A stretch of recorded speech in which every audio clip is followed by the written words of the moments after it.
It's Tuesday, June 25th, Wednesday, June 26th, if you're on the East Coast, across the pond or down under. And this, my friends, is Spaced Out Radio. Hope you had a great day and night. I am your host, Dave Scott, broadcasting to you live from the Great White North, on top of the sunny mountains of central British Columbia, right here at SOR headquarters. We welcome you to tonight's show, including Revolution Radio Online. If you want to take a listen to our archives, they are free at youtube.com/Spaced Out Radio. Just do old Davey the favor, hit that subscribe button. Our website is spacedoutradio.com, where currently you can read up on the SOR Newswire, brought to you by Captain Shirk's Great News Eyes. And, of course, listen to the show live. More features coming from the Gavinator very, very soon. Tonight's show is brought to you by the Mighty Moose Beard Oil Company. It's 100% Canadian, 100% natural, taking care of beards around the world. Visit MightyMooseBeard.com. Use promo code SOR2019 today. Tonight we are getting into ET contact, abduction, and some of the research that goes behind it. But before we tell you about tonight's guest, we want to give you a quick update on Butch Witkowski, who is one of our top guests every month here on the show. As you know, or may not, Butch suffered a heart attack on the weekend and is recovering in hospital. He is slated for quadruple bypass surgery in the morning. Eric Altman updated me this evening saying Butch is in great spirits and is ready to get healthy and back on the investigative trail. So kudos to Butch for giving up a good fight here and dropping the gloves and fighting the heart attack and still with us. And keep sending that love, keep sending those prayers, space travelers, because our big guy Butch needs it. Now, on to tonight's guest, Brent Raynes. Brent has been immersed in the UFO controversy since January of 1967, beginning at the age of 14. He is currently the editor of the monthly Alternate Perceptions online magazine, which he began as a small newsletter called Ufology Forum back in 1985. He is the author of Visitors from Hidden Realms and On the Edge of Reality. Soon we'll have a brand new book out called John Keel, The Man, the Myths, and the Ongoing Mysteries. Then at the bottom of hour number 3, I will bring you the SOR Newswire, brought to you by Paranoia Magazine. Mr. Brent Raynes, it's been about 3 years since we had you on Spaced Out Radio. What a pleasure to have you here, my friend. How are you? I'm doing great, Dave, and thank you for having me on. Those 3 years, it doesn't seem possible. It seems like it's just flown by. But as I get older, time just keeps going by faster and faster, it seems. And that's not a good thing. But it's great to it's great to be on. What have you been up to since you were last on this show? Well, I have been, continuing my ongoing study of UFOs, some of my favorite areas of the high strangeness, the paranormal, the UFO contact experience phenomena. And I contributed a chapter to the Dr. Edgar Mitchell Foundation for Research into Extraterrestrial and Extraordinary Experience. Beyond UFOs was the title, published last year. I had a chapter that was almost 50 pages about the comparisons between like Marian apparition phenomenon and UFO contact phenomenon and some of the historical elements of it. And that was chapter 13, my lucky number. And I spent about 2 years being actively involved as an advisor for free. And I'm still, in contact with Ray Hernandez. And we'll be doing a talk in August, which Ray Hernandez will be speaking at over here in Knoxville, Tennessee, Alien Expo. And I will be promoting my upcoming new book, as you mentioned, John A. Keel, The Man, the Myths, and the Ongoing Mysteries. Keel was certainly a journalist who was very involved in the UFO contact experience, the investigation thereof, and studying the spiritual, religious, paranormal aspects and implications of it. So that's what of course I do the monthly magazine. I have a column, Reality Check-In, and I always try to bring my latest new things to kind of review that I find interesting, I put in that column. But we have various people who submit articles for us, and we do interviews like yourself, but not certainly as extensive. I try to get maybe 2 or 3 interviews in each issue, and we do some book reviews and one thing and another. So I'm just trying to keep at it and understand it a little more. We're all students in this thing. Nobody's an expert. But that's where I'm at. True. There are a lot of people they think they're experts and think they got a handle on this thing, but it's really a very complex and perplexing phenomena, and sometimes it feels like we're dealing with a little bit of a trickster thing here, that I don't think. What do you think about the idea that, because Keel raised this possibility that we're not just dealing with a phenomenon, we're dealing with phenomena. There are different things. Some of it's physical, some of it's mental, some of it's paranormal, whatever you want to call it. But it's, and it throws the field into chaos. No, I tend to think the more I look at this, and I've been asking this for about a year or so, I really do believe that there is some sort of connection, some sort of invisible thread that connects the ghost and spirit world with Bigfoot and cryptids and fairies, along with UFOs and aliens. And I don't know if that is a thread that we are supposed to find, Brent. I really don't, because there is so much connection, and we hear, and myself included, where you have one experience and then all of a sudden it opens up to a multitude of different experiences that you never thought even existed or would recognize in your life. And now all of a sudden you're caught off guard with these experiences happening to you. And I think it screws up a lot of people, and it doesn't provide for easy answers or, more importantly, understanding. What's your thoughts on that? Yeah, this is why I was very interested in exploring these areas, the paranormal areas, with Free, because it does seem that when you investigate an experiencer, contact experiencer, you come up again and again with the fact that not only are they having these recurrent UFO contact type experiences, which, we still have a lot of people out there who wish they could just have one of those once-in-a-lifetime experiences. And for some reason, we have these individuals who, by all standards, appear to be very sane and sober, very responsible people who hold down jobs. Some of them are medical doctors, PhDs, impeccable qualifications, and yet they have experiences that, Philip Glass would have, been rolling his eyes. And it's again and again you hear not only are they having these credible experiences, but they have experiences with ghosts, and like you say, fairies or elemental forms.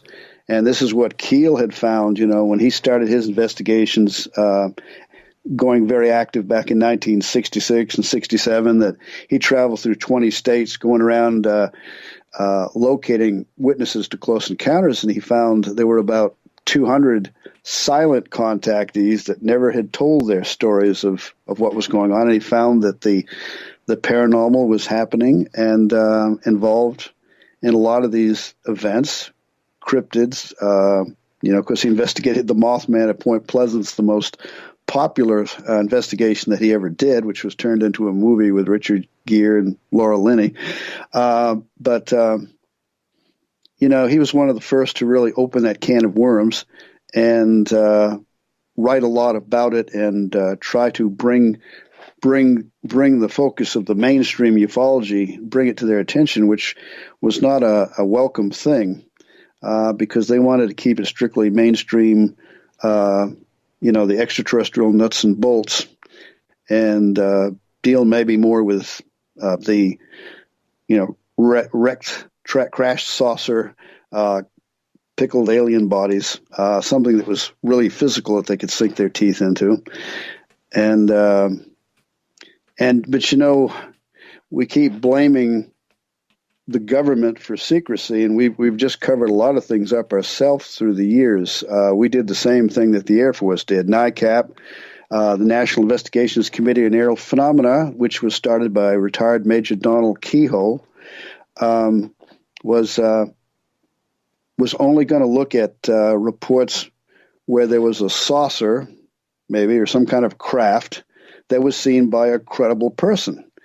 And if a report came in where someone said they saw a being, or someone had a communication, certainly, then they were going to dismiss it. It was psychological, or it was a hoax. And this was the way the Air Force, Project Blue Book and all, had treated the reports.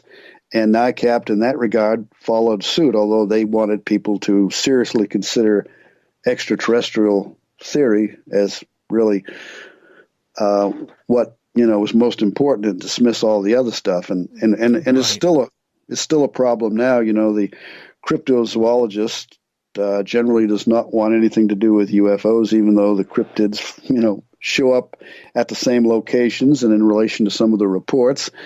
And the parapsychologists, very few of them want to deal with it. I've known two, one of whom became a good friend and colleague, Dr. Berthold Schwartz, who was a psychiatrist, and he started out as a parapsychologist in the field of the unknown, and he decided in 1968 to have an article.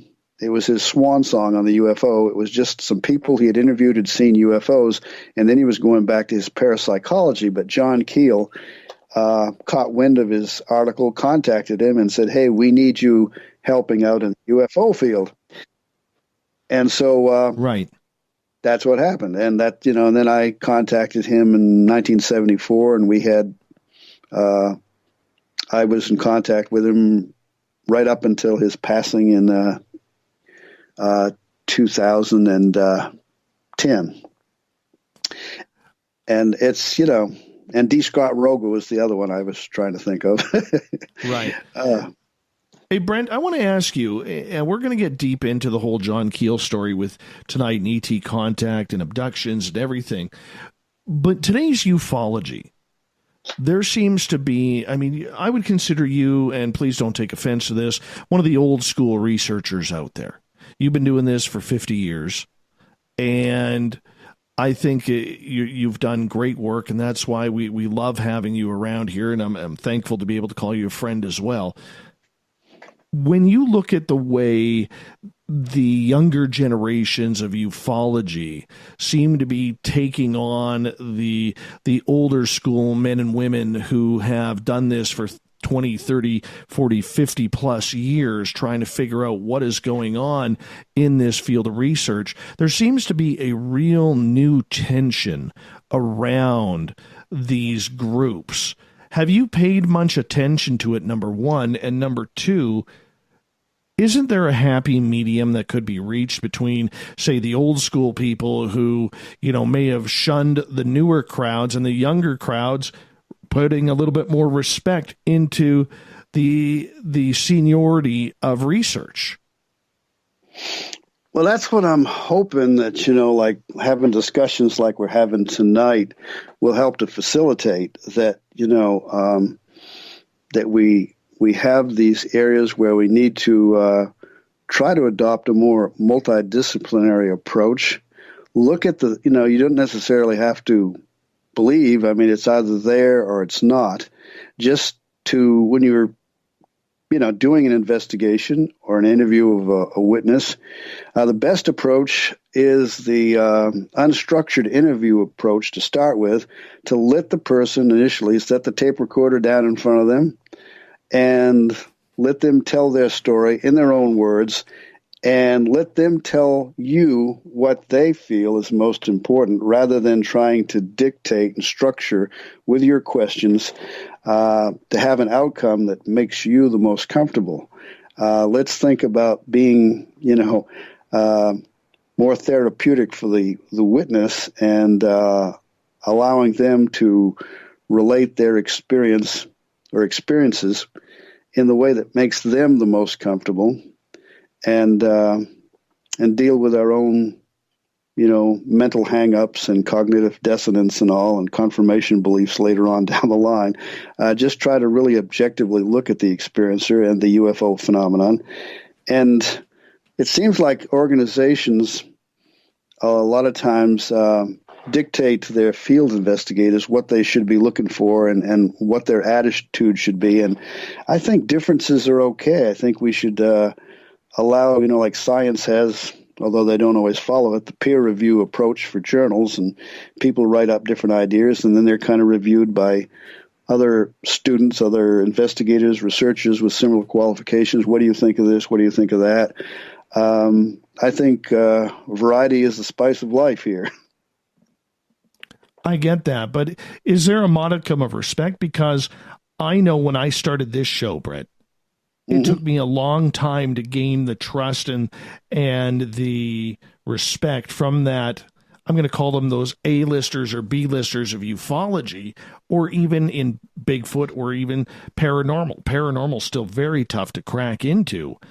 But on the flip side, with the younger generation, they seem to be, how can I put this, not putting up with that little bit of ego and attitude that they're shown. And they're basically saying, screw you. If you're not going to help us out and help us learn and take us under your wings, we'll just go do it ourselves. And because we're an internet age, our information is going to blow away your information much quicker than what took you 20, 30, 40 years to figure out. And that's what we see happening. Oh yeah, I mean, yeah, it's I remember back in the 70s, at Keel and Valley and others, it seemed like I could see an alternative movement going on, and then it seemed like things kind of started backsliding after that, and there was this.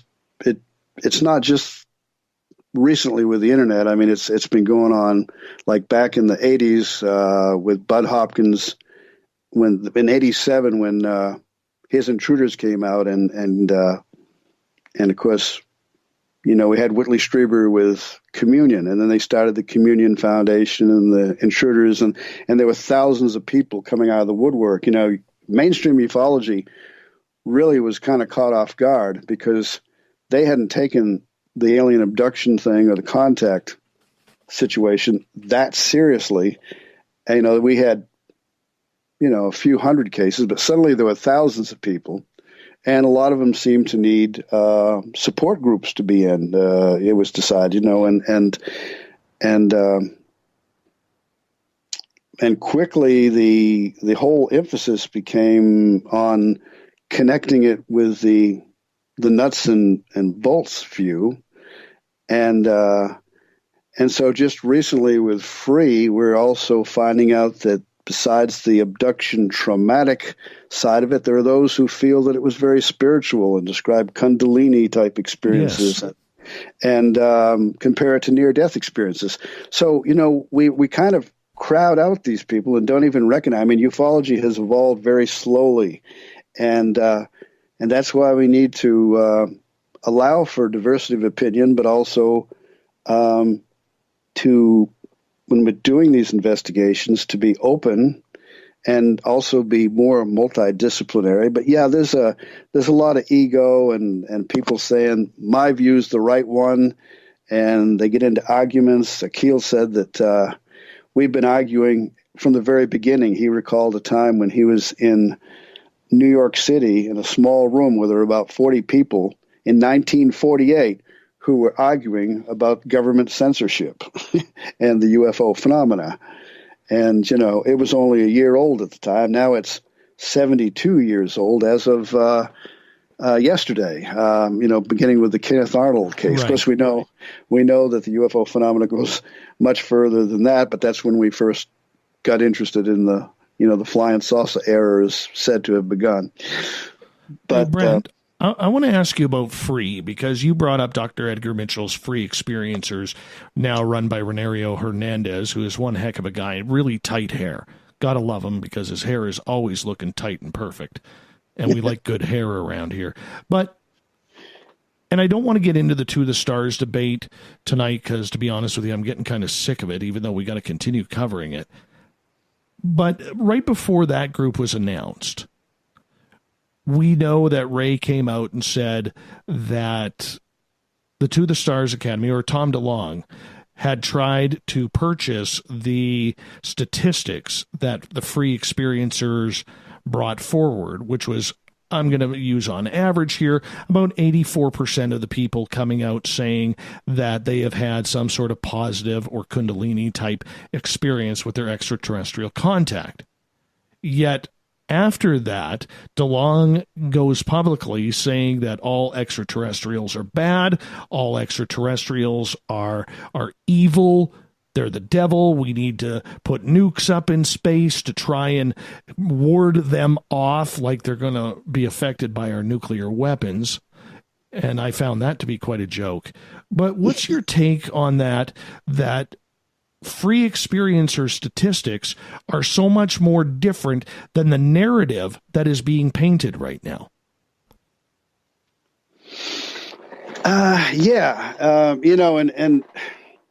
It's not really just free. I mean, Brad Steiger had quite a statistical body of about 20,000 people at least that he surveyed, back when he wrote the book, The Star People and all this. And there was a very positive, spiritual and near-death vibe to all that back then. And he also wrote the concluding chapter just before his passing for the free book, Beyond UFOs.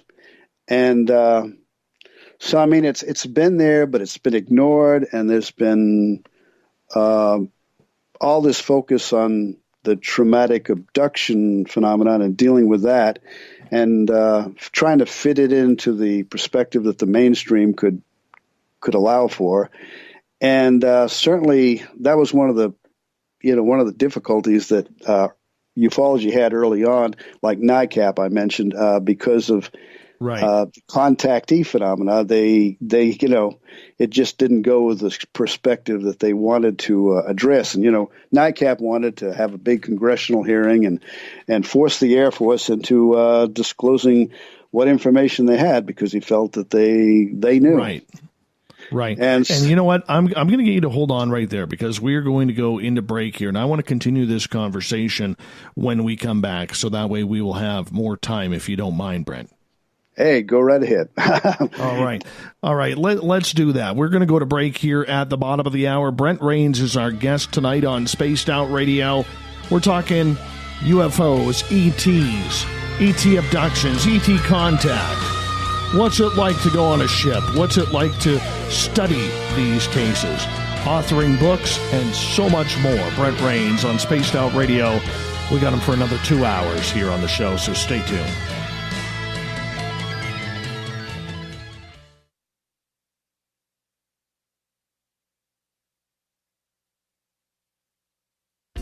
Hey, Spaced Out Radio listeners, it's Dave Scott. I want you to check out a great documentary I'm involved in called Beyond the Spectrum, Mosson's UFO Files. Directed by Darcy Weir, the film follows Jaime Mosson's journey for mainstream journalistic truth in ufology in Mexico.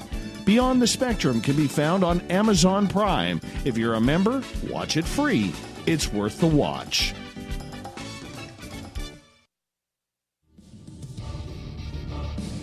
Come get spooked at the 4th Annual Forest Moon Paracon in Cedar-Woolley, Washington, Saturday, September 28th. UFOs, ghosts, aliens, Bigfoot. Speakers include Mike Morin and Jason Jordan, R. Keith Andrews, and Dave Scott from Spaced Out Radio, and so much more. There will be workshops and a VIP roundtable. Get early bird tickets now at fmparacon.com. Are you intrigued by Paranormal Talk Radio? You'll love the new Paranormal Radio app from TalkStream Live. You'll find a great selection of talk shows covering UFOs, ghosts, strange phenomena, and much more. Download the Paranormal Radio app now and start listening to the very best in paranormal talk entertainment, including the network you're listening to right now. The Paranormal Radio app, free in Google Play and the iOS App Store. Looking for the stories of the strange and weird that you will find hard to find anywhere else? Check out the SOR Newswire on our website. Our writers, led by Captain Shirk, are scouring the world for the oddest and most bizarre stories we can find. Everything from weird crime to suspenseful and paranormal. We're working hard for you to bring you the most intriguing news of your day. Check out the SOR Newswire at spacedoutradio.com today. A timepiece is a reflection of who you are, and what better way to show off the real you than with an Escape watch? Escape is a lifestyle brand accessorizing your days and nights. Choose to escape and create the life of discovery that you deserve. Dream, play, unite with your own personalized Escape watch. Head to escapewatches.com. There is no time like the present to enjoy your escape. Use promo code SMF2017 for your 20% discount today. Are you having encounters with the paranormal, supernatural, or ufological that you cannot explain? Look no further than the SOR Sightlines Report, brought to you by the Experiencers Support Association. This is Ryan Stacy, head of the Research Association, TESA. Soon on the Spaced Out Radio website, you'll be able to file your reports and have them researched for you. We are independent and ready to help Spaced Out Radio listeners today. Heading to Vancouver and looking for a night on the town? The Moose Vancouver is the bar that never stops rocking until 2 a.m. every night. The Moose has great food with everything on the menu from $6.95 to $8.95. Fantastic, vibrant staff and rock and roll that will bring you back to when the music was real, the hair was long, and the guitars were rocking. Get your party on at the Moose Vancouver, the official party bar of Spaced Out Radio. Hello, this is your guitar man, Ron Bumblefoot Thal, and I have to tell you, I love the response I get for Little Brother is Watching from Spaced Out Radio fans. It's amazing how music can inspire and make people think deeper about what's going on in the supernatural world. You can head over to my website, bumblefoot.com, to check out my music, my guitar workshops, my touring, even check out some of the hot sauces that I'm working on. And make sure you keep on listening, because with Spaced Out Radio, you know Little Brother is watching. Every night on Spaced Out Radio, we have places for you to hang out. Hi, this is Carl. Join our SOR Space Travelers group on Facebook for live chat. On Twitter, using hashtag Spaced Out Radio, you can also join us in our Spreaker chat room. Check us out on Instagram at Dave Scott SOR. All of our archives are free on YouTube at Spaced Out Radio. By the way, I'll be watching you at your window until you do. Bye! Did you know Spaced Out Radio runs 7 days a week? Hi there, this is Tessa Nicole Thomas, and I'm here to take you on a paranormal journey each Saturday and Sunday night. Why change the station when you have it all right here? Together, we'll hang out and share some strange and scary stories. And don't forget, we have Psychic Sundays as well, so come tune in Spaced Out Weekend. We get going at 9 p.m. Pacific, midnight Eastern, only at spacedoutradio.com, where we own the night. From the heartlands of Canada to beards around the world, we know how to take care of you. Fill your follicles with the Mighty Moose Beard Oil. All our oils and balms are handmade and 100% natural ingredients because we care about your beard.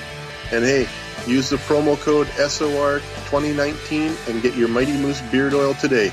You can check us out on our website, mightymoosebeard.com.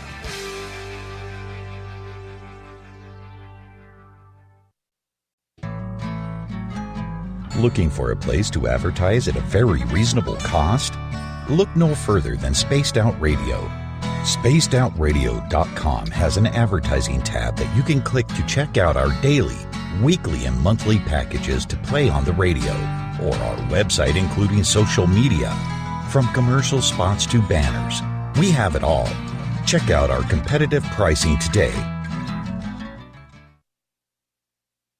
Coming soon to our website, spacedoutradio.com, is the SOR Space Travelers Club. For just $5 a month, you can get into a private area on our site where you can hang with other listeners in our chat room, post in our forum, and check out a bunch of exclusive content and store that won't be found anywhere else, including a nightly after-show party with Dave.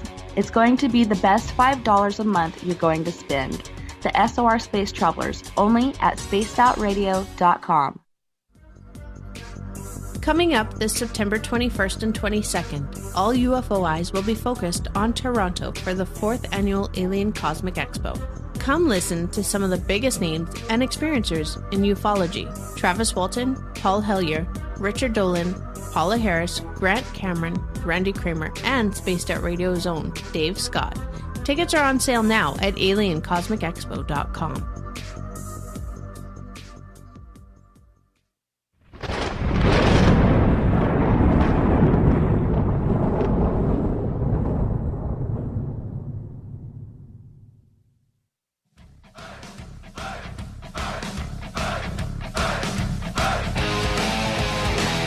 Welcome back to the second half hour of Spaced Out Radio. Tonight, I am your host, Dave Scott, hanging out with all of you on this Sunday night, on Tuesday evening, early Wednesday morning if you're on the East Coast, across the pond, or down under. Yeah, it's still sunny here. It's pretty awesome right now. That's what I love about living way up north. Hey, I want to remind all of you that if you've missed portions of this show and others, you can always visit our YouTube channel for free. Go to youtube.com/Spaced Out Radio. Listen to all of our archives. They are free for you once again. Don't forget to hit that subscribe button. And our website, The Gavinator, has more features coming in the next short while, so check in often, but at spacedoutradio.com, you can definitely check out the SOR Newswire and listen to the show live there. Once again, more stuff coming in the next few weeks, so please check back often. Brent Raynes is our guest tonight on Spaced Out Radio, and right before the break, we were talking about the young crowd in ufology today comparatively to the older crowd. Where's the respect? Where's that given? Brent, welcome back to the show. Thank you, Dave. Good to be back. I want to get into this portion because with all the flap that we see in ufology today, with disclosure and the government getting involved and television shows and different groups, it's real divide in the field right now. Is it fair to say, Brent, that the people who have experienced ET contact, the people who have experienced abductions or close encounters of the third kind with UFOs, that really are searching for those answers as to why it happened to them, are they the forgotten souls in this big UFO debate right now? Well, you know, to really take an objective approach, you know, to be students again instead of celebrities and big dogs and all, and, you know, to just take things from surface appearances, from a superficial, myopic type perspective, which it seems like there's a lot of people with that tendency, you know, rather than digging deeper below the surface to see what's going on. And, you know, the whole experience seems to be far more complex than it's generally portrayed. You know, people read one book, what John Keel used to call cult literature, that most of all the UFO books were cult literature because they only presented this very superficial overview of the information, and they jumped to the conclusion, as he did initially himself, as I did initially myself after reading Flying Saucers, Serious Business by Frank Edwards, that touted this, you know, the main party line. Not to say that there are not extraterrestrial visitations. Keel favored a ultra-terrestrial, meaning that there was this presence, this interactive intelligence that exists here within our own space. But now that we're getting into quantum physics, let's face it. I mean, whether you're talking extraterrestrial, ultra-terrestrial, the main thing is we're dealing with some sort of intelligence. And I think kind of like one researcher had expressed it, that the phenomena is not only stranger than we think, it's stranger than we can think. It is, so much of it is really so weird, like we were talking about earlier, that you have people who are having not only the contact experience, but all this other weirdness that happens to them. And it's very easy for someone to just dismiss it outright. I think we need to look at these things, and you know, Valley himself said a few years back, we need to go back and re-interview these people, look at the whole picture, do our homework. You know, that there's just this, we're kind of glossing over things. And we're also getting into wild areas of speculation. And we have celebrities getting up on stage telling about the, you know, these space cadets going to Mars, and that Obama was on Mars and everything, you know, and we, you know, what? Go back to where someone said extraordinary claims require, you know, or incredible claims needing, you know, a lot of credible proof or something. It's, we have a lot of data that is very deserving, and we have a lot of people who are really needing our help as investigators, and we need to show the respect and the maturity that they deserve and that the subject deserves to really delve into this, and not just allow our cognitive dissonance to dictate what we accept, you know, our belief systems, our pet theories. A lot of people don't want to stray from what they perceive as the answer, and someone that says anything different, they classify them as, you know, hoaxing, or else they're having psychological problems. And yet some of these experiences who have been studied in depth, they, you know, psychological inventories, tests, psychologists looking at them say these people are perfectly sane by all the standards that we use. They really seem to believe this is happening. And, you know, this is really opened, as Keel said, Pandora's box, but it's only made the mystery even more complex, and a lot of people just really having a hard time dealing with it. So they take the mainstream view and just run with it, and just highlight with the cases that they feel are the most supportive of their theories, and they throw in a sense of personal conviction and certainty, which is overplayed.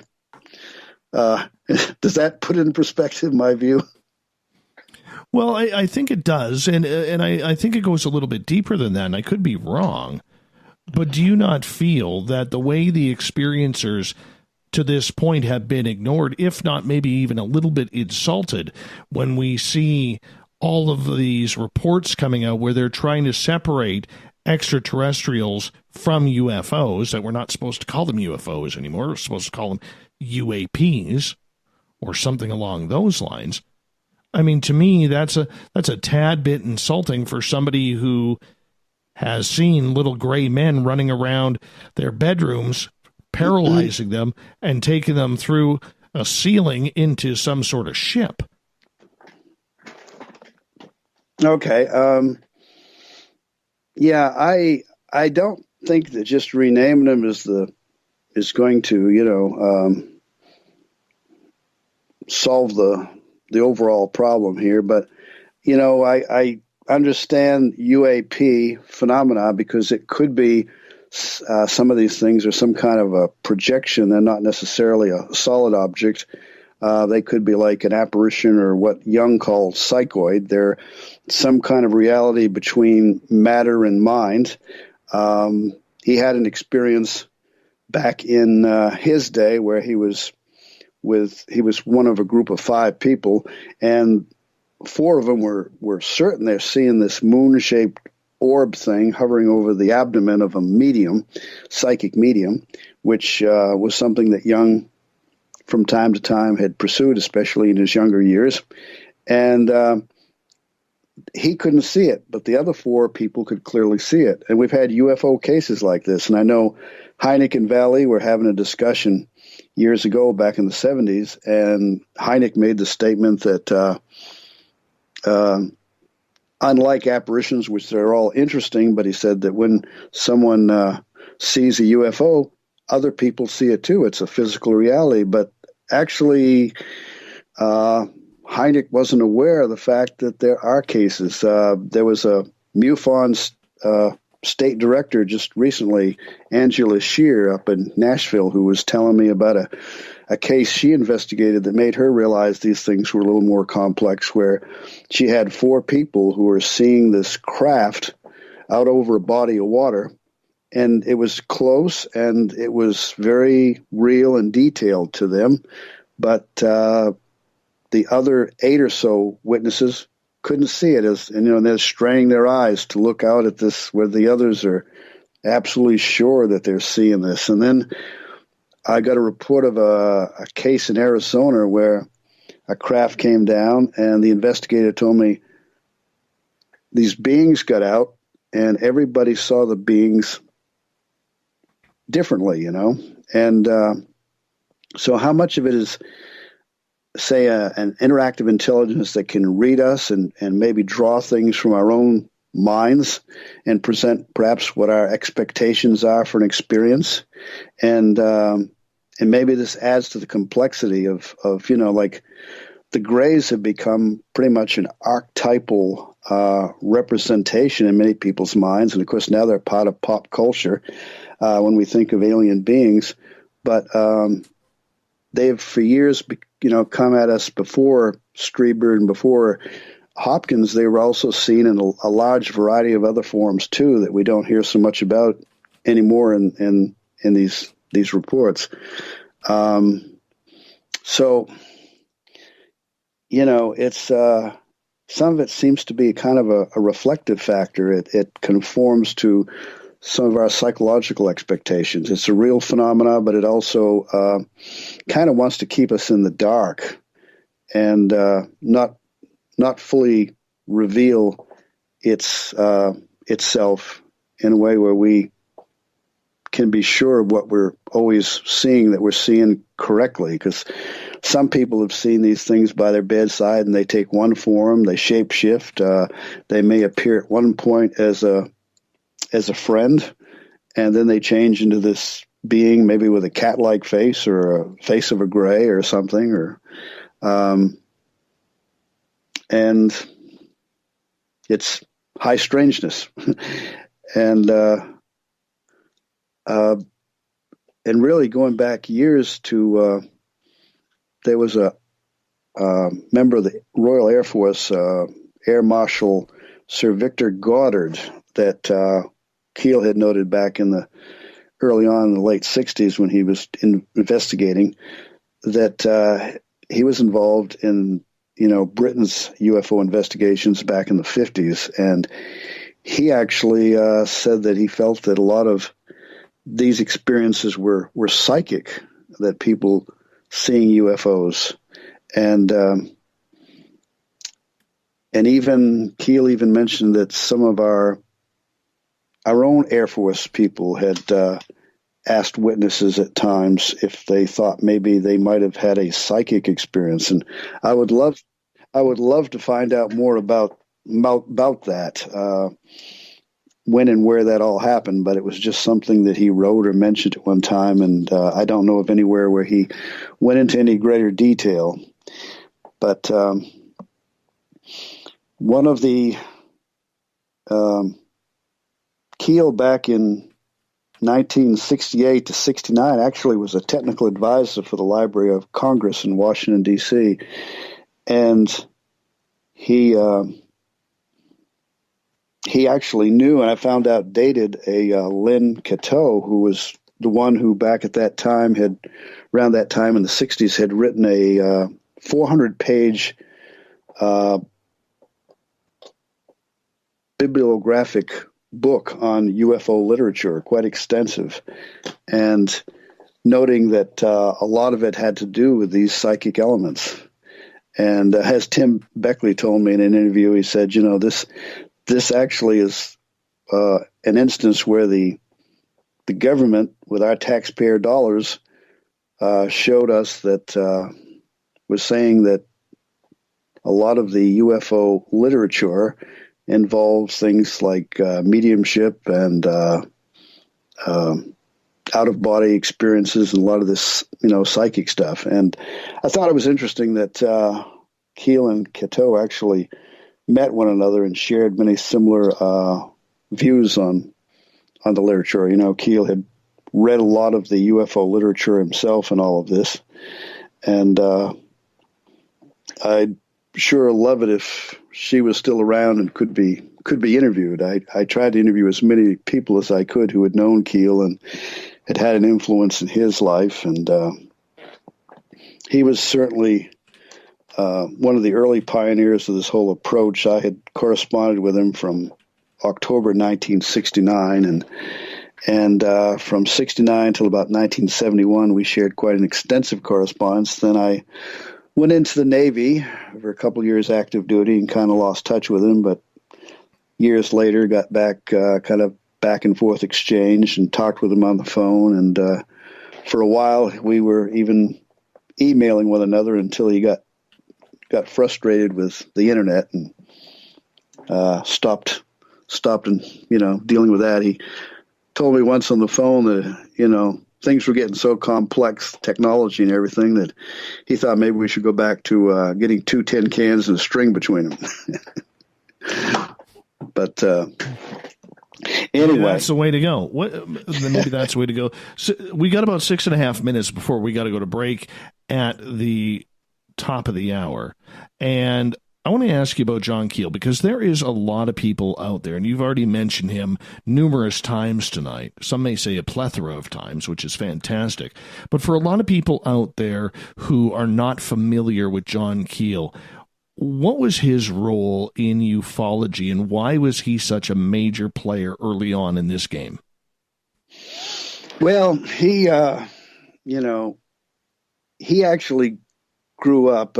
Tim Beckley did an interview with him back around 1978, I believe, who describing some of his early experiences. At age 7, he was with his driving with his mother and his stepdad through a part of New York, upstate. That was good New York accent there, by the way.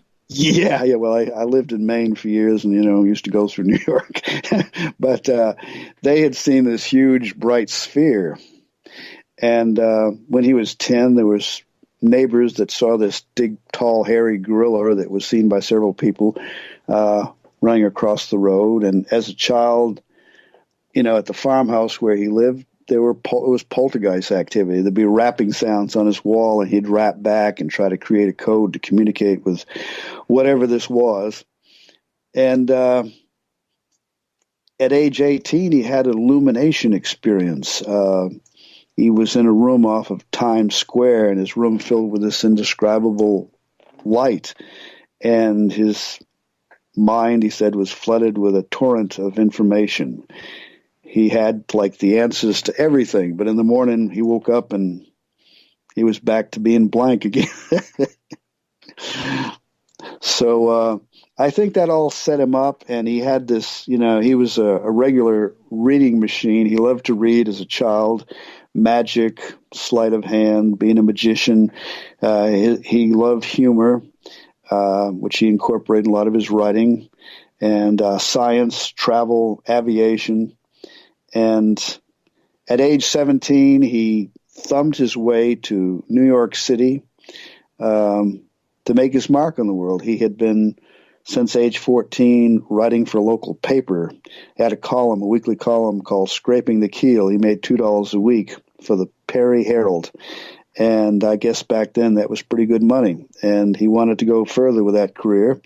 And so he did, and he got to travel around the world and have many interesting experiences. And in 1957, he wrote a book called Jadoo, which described a lot of his experience over in places like India and Egypt and so on, where he met a lot of street magicians and exposed their tricks.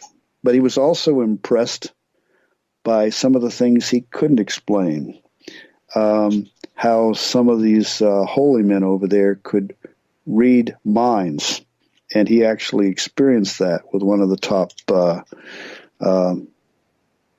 holy men that he had been seeking out. And finally, the guy found him instead of him finding the man. That was kind of mysterious, I think, in itself. And so he really tried to find explanations, rational explanations for a lot of this stuff, but he knew that there were some things that couldn't be explained, so that when he started looking at the UFO thing in 1966, and he went on, I think, about 3 years full-time studying this, initially thinking extraterrestrial, but because of his background, he was also aware that there were psychic phenomena too, and he began to realize that it was cropping up in his UFO investigations. And so one thing led to another, and he rattled a lot of cages by saying the things he said, and by arriving at the conclusions that he did. We got about 2 minutes before we need to go to break here.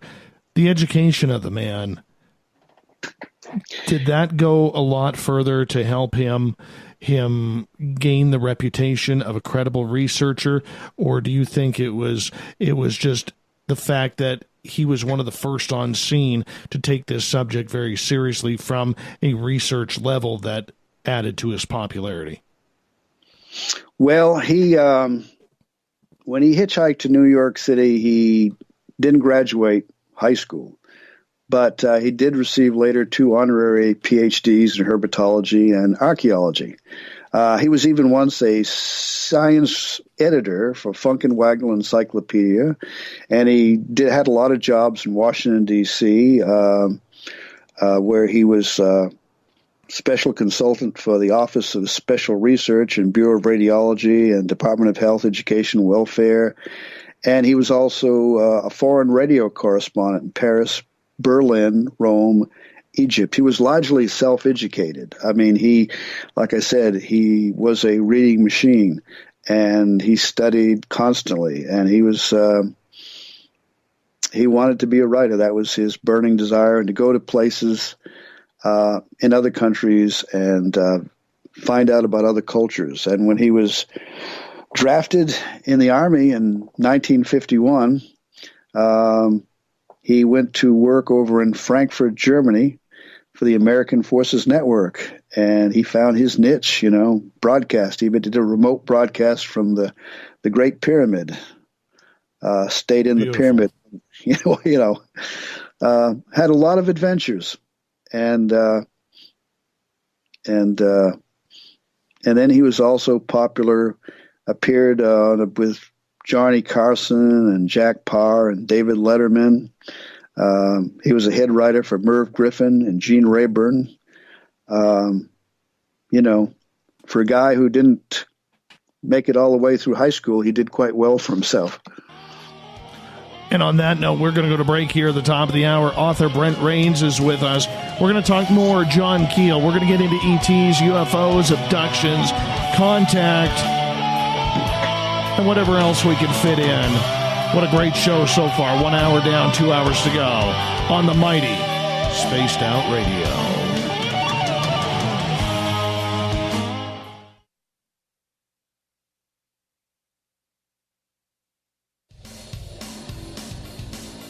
We all know on Spaced Out Radio we love a good beard and mustache, so why not take care of your facial hair with Mighty Moose Beard Oil?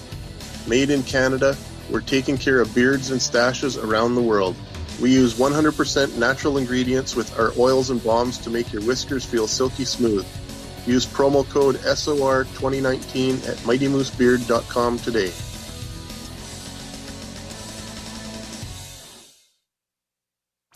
Come hang out with Spaced Out Radio, where we own the night. This is Carl. You can follow Dave on Twitter at Spaced Out Radio, and during the show, use the hashtag Spaced Out Radio to chat with us live. On Instagram, at Dave Scott SOR. On Facebook, give our page a like, Spaced Out Radio Show. SOR archives are free on YouTube at Spaced Out Radio. Come join us, or I will come join you. See you at your window. Get your horns up with me on Spaced Out Radio. This is Ron Bumblefoot Thal. Come tune in to SOR where you can hear me rock out with Little Brother Is Watching, the official theme song of Spaced Out Radio. And then come on over to bumblefoot.com where you can find out about my tour schedule, my music, and everything else. Bumblefoot.com keeps you up to date on what I'm doing and the best way to stay in touch with my music and music camps. Sign up for my newsletter at bumblefoot.com and remember, Little Brother Is Watching. Canada's largest UFO conference is ready to roll in Toronto this September 21st and 22nd at the Alien Cosmic Expo. This year is about the experience. Listen to the stories of Dave Scott, Travis Walton, Paula Harris, Grant Cameron, Ryan Stacey, Richard Dolan, Leslie Mitchell-Clark, and more. Get your tickets now at aliencosmicexpo.com.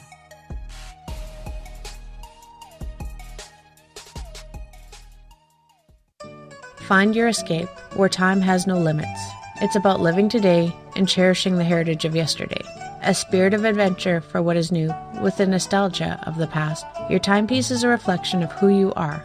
Life surrounded by beauty from the world around us to the soul within.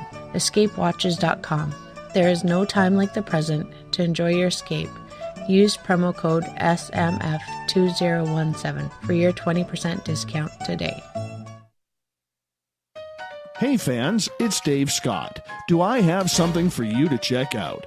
A great documentary about legendary Mexican investigative journalist Jaime Maussan and his search for the truth about UFOs. Beyond the Spectrum, Maussan's UFO files can be found on Amazon Prime. It's free to watch if you're a member. You might even hear me in it. So check out Beyond the Spectrum, only on Amazon Prime.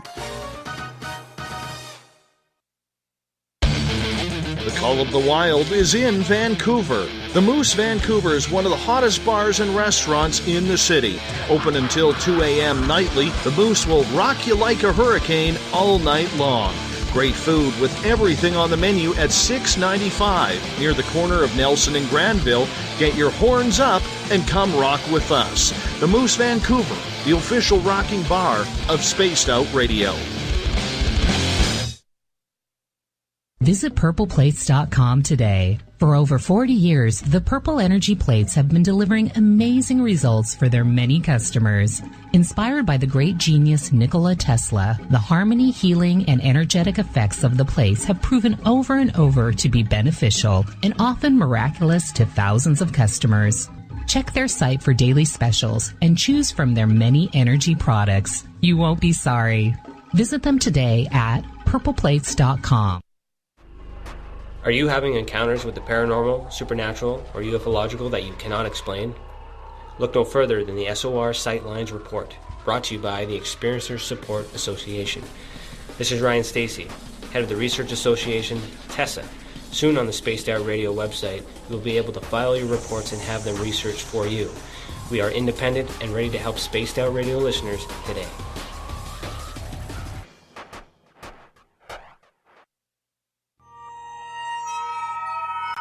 You hear footsteps in the empty room above you.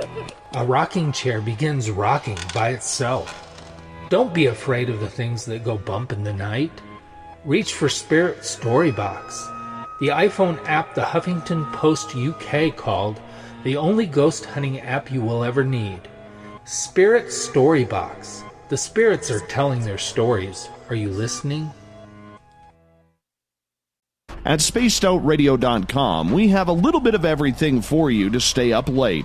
So while you're there, check out our SOR Newswire, where our team brings you stories of the weird and strange to the WTF from around the globe. News on Bigfoot, UFOs, paranormal, Darwinian-type crime tales. It's the stories that the mainstream media usually won't touch. Well, we got them all on the SOR Newswire, only at spacedoutradio.com. Looking for a place to advertise at a very reasonable cost? Look no further than Spaced Out Radio.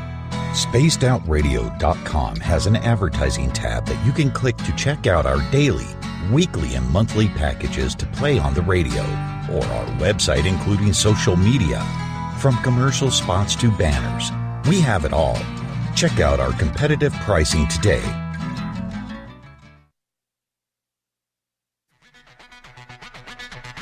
Come get spooked at the 4th Annual Forest Moon Paracon in Cedar-Woolley, Washington, Saturday, September 28th. UFOs, ghosts, aliens, Bigfoot. Speakers include Mike Morin and Jason Jordan, R. Keith Andrews, and Dave Scott from Spaced Out Radio, and so much more. There will be workshops and a VIP roundtable. Get early bird tickets now at fmparacon.com. We are getting ready to relaunch the SOR Space Travelers Club at spacedoutradio.com. For $5 a month, you can join us for a plethora of features found nowhere else. Hang out in a private chat room during the show and after party. You can check out some exclusive content and a store specifically for you, as well as a private listener forum where you can post your thoughts, stories, and pictures. The SOR Space Travelers Club, coming soon to spacedoutradio.com. So, you love talk radio? Then you'll love TalkStreamLive.com. TalkStream Live is always on, 24/7, with the best streaming talk shows. Find your favorite talkers and discover some new ones. It's free, readily available online or on mobile with any smartphone or tablet. Finding your favorite talk shows all in one place has gotten a whole lot easier. Just go to TalkStreamLive.com. Be sure to download the free apps from Google Play or the iTunes App Store. The freedom to post what you want, when you want. That's the social media freedom you need. Social Media Freedom is the free app in your app store. No need to worry about going to jail or being shadow banned any longer.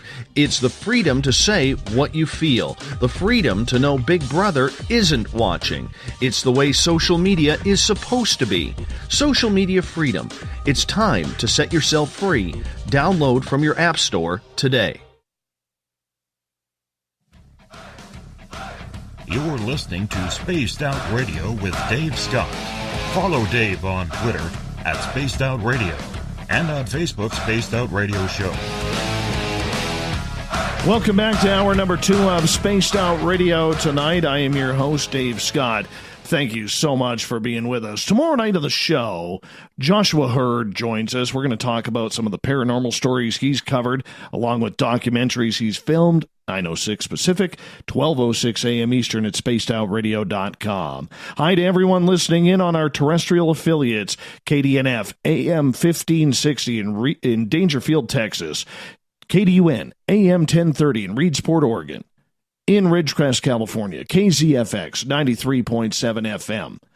We are in Noonan, Georgia on WQEE 99.1 FM, and down in New Orleans, UPRN 107.7 FM. On the digital side, we welcome in everyone listening in on Revolution Radio. Hi, Dr. Rowe and the crew out there. Don't forget, you can check out all of our archives for free at youtube.com/Spaced Out Radio. Just do me the favor, hit that subscribe button. The Desert Clam has set the password for tonight in the SOR Space Travelers Club.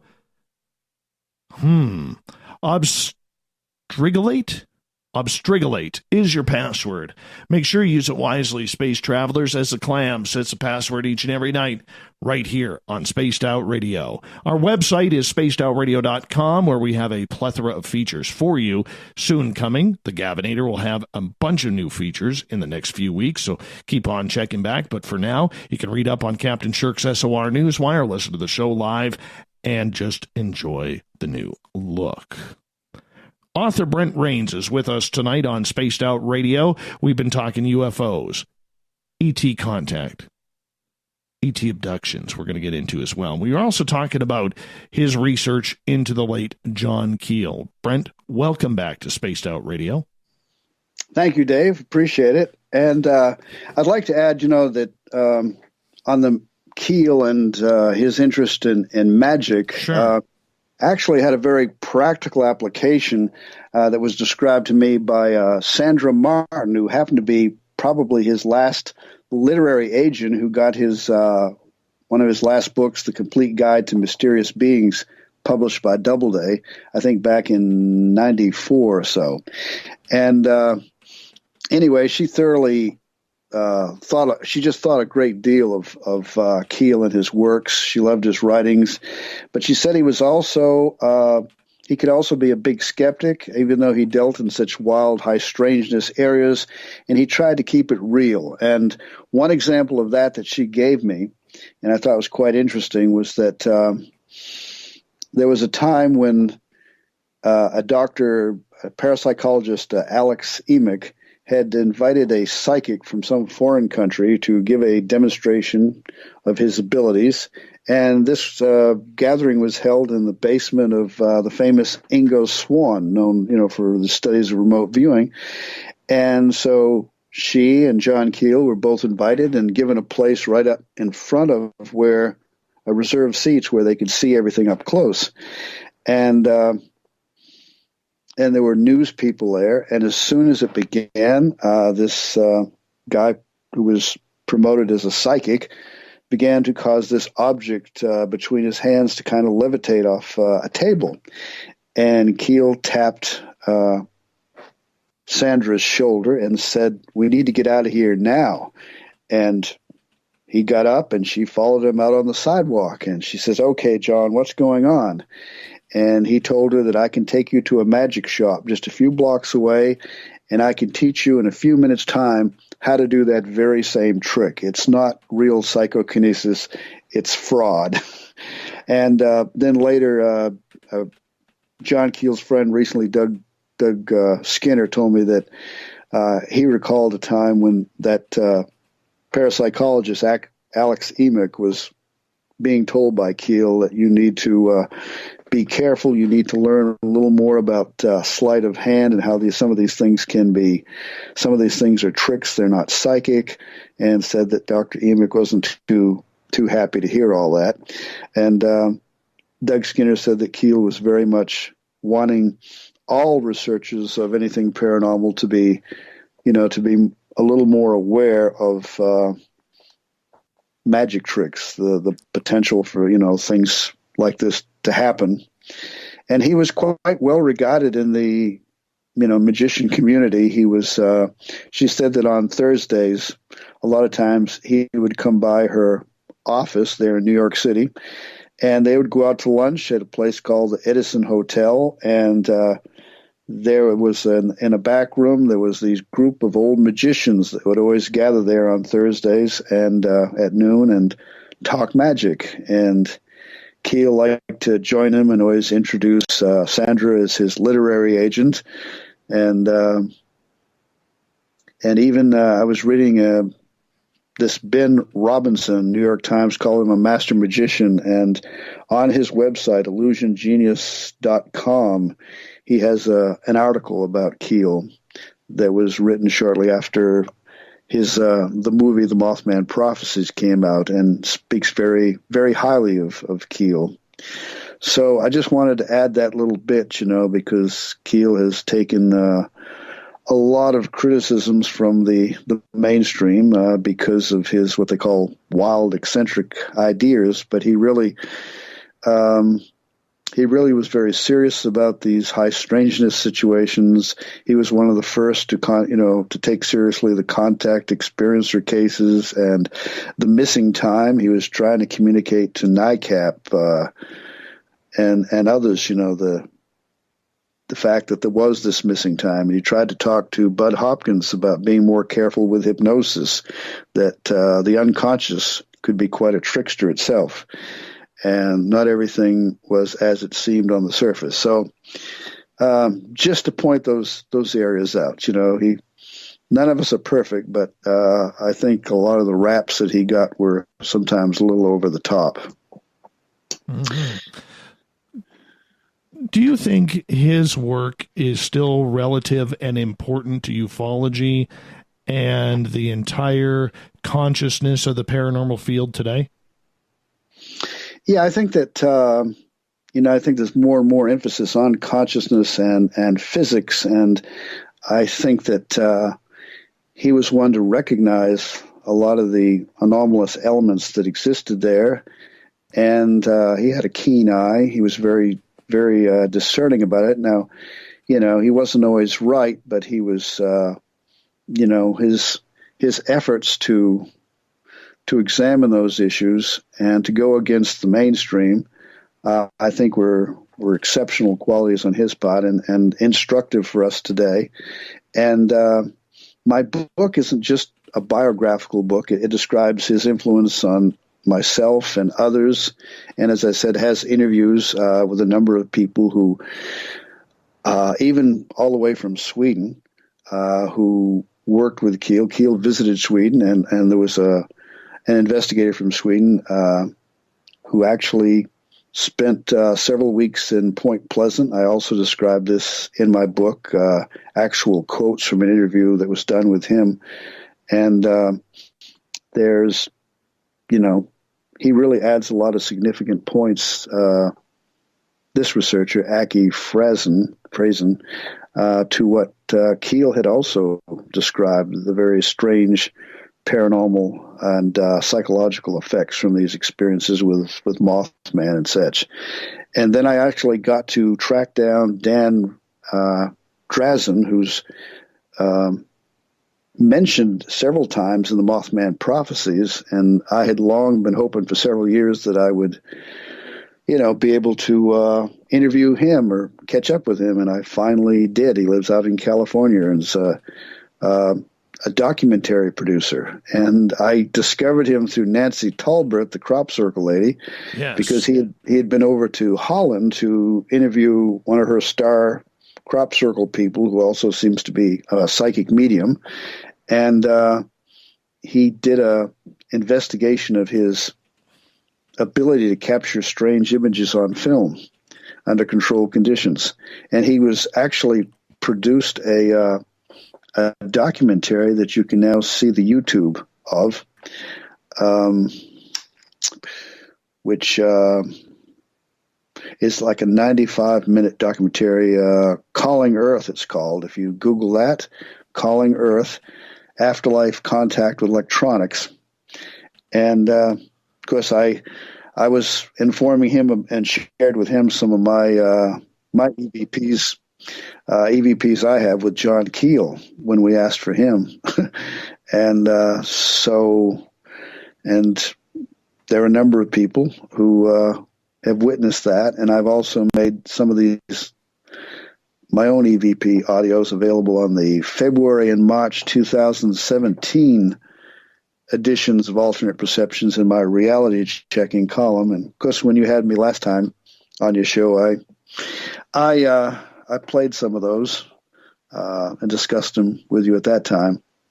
Mm-hmm. And what's interesting is the contact experiences in the United States were really some of the first ones, going back to about 1952, who were describing this before the parapsychologists here began to describe it. And you can actually, my friend Brett Oldham, who introduced me to the Ghost Box, yes. I remember we were talking about this, and he and another contact experiencer, Sandy Nichols, did a turnaround, and they began to try to communicate with ETs and got what they felt were intelligent, interactive feedback. And one of those times they were doing that, Brett's wife at that time was outside and looked up and saw this strange orb over Sandy's house and called it to Brett's attention. By the time he looked up at it, it was just disintegrating, but he caught a glimpse of it. And so, Keel once wrote in one of his first books, Strange Creatures from Time and Space, are ghosts really UFOs and UFO entities, or are UFOs really ghosts? And he said, take your choice. I'd say take your pick, but he said, take your choice. And, this is where the surface appearances may be a little deceptive, and we find the consciousness and physics may play and maybe what Keel called the reflective factor, may play some sort of significant role in how we perceive these things, and how maybe we're not always seeing things just exactly as it really is, because the phenomena seems to be able to project, perhaps our expectations, our personal or cultural expectations, or religious, and it may kind of, Keel's felt it played games with us at times.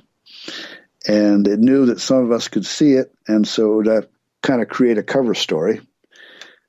And so just the way it went. Just the way it went.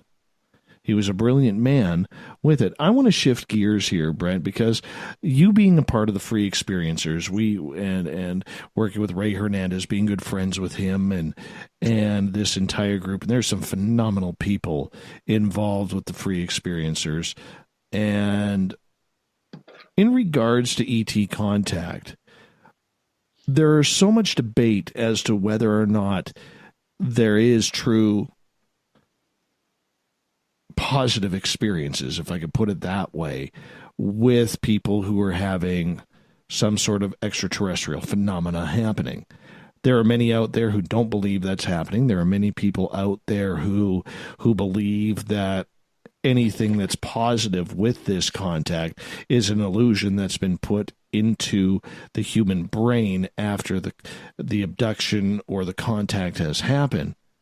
You've seen enough of these cases. You've seen the studies. What do you think is really going on? Well, I know that Keel had, felt it was not in our best interest. It was a phenomenon that was deceptive, manipulative.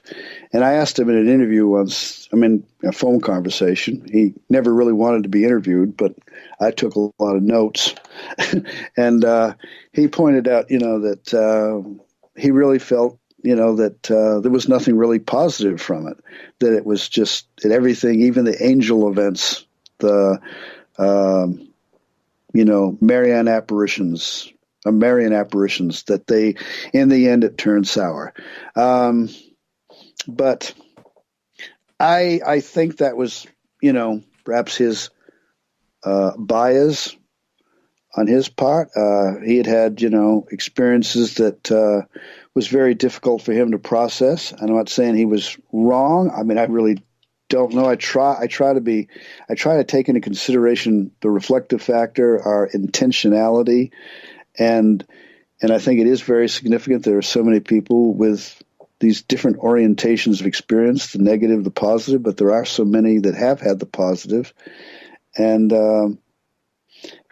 really one of the things I discovered from people who knew Keel was that something he left out of his book, The Mothman Prophecies, where he describes December 15th, 1967. He's in his apartment and he's watching TV expecting some major event is going to occur, and he thinks it's going to be a power failure.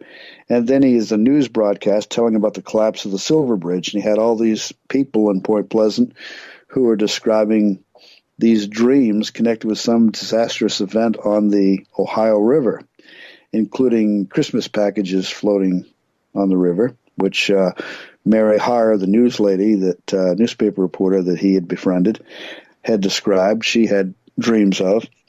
And then this happened, but what he left out was something that it disturbed him so. And as he told, someone asked him once, I think it was John Frick, Tim and John Frick, who are often always at the Mothman Festival in Point Pleasant, West Virginia, and they dress up as MIB, and they even have this Mothman thing. And when the people go on the hayrides to the TNT area, this little made-up figure with red eyes that is on a line that they send across through the air over the amazed, amused, or startled crowd. And anyway, they met him in 2013, spent several hours with him, and he said that it was something that he didn't like to think about because it hurt his head so to think about it. And, I think anything hurts his head. So here's what he saw. He said early afternoon to nearly midnight, he had a visitor, and that visitor was in the apartment. He describes this in the Mothman Prophecies. Joe Woodvine, Transit Authority. He says it was his best man at his wedding in 1950. But what he told in a private, contact later with this guy who was in the apartment at the time and who told me, big guy with a powerful handshake. He said, I was there when the guy was there in Keel's apartment, and this news came over the TV. And Keel wrote to him, he said, it looked like Joe had Joe's memories, was flesh and blood. Strange, too, that he turned up on what proved to be one of the most important days in my life. But later he met the guy's wife out at Macy's in New York City, and she was telling him, I met your husband, and told her when, and she, said, no, my husband died of a heart attack in July 1965, over 2 years before his experience. And Keel's like, no, are you sure? And she says, she got rather indignant. He says, I was there. I know he passed away, John. It was July 1965. And so then he wrote this guy who shared this story with me and the letter that Keel had written to him. And so, and then not only that, but they went to a Jim Moseley talk in New York City together. They went out to eat together. The guy appeared to be quite flesh and blood and had the guy's memories and everything, but yet Keel couldn't get over the fact that the guy was supposed to be dead, He hadn't seen his friend in a while, and then he just shows up on this very interesting time when this event happened. So it's kind of an afterlife thing. It would be something a lot of people would find as empowering, as positive, but for Keel, it was, with his view of negativity, it was just the opposite. So I think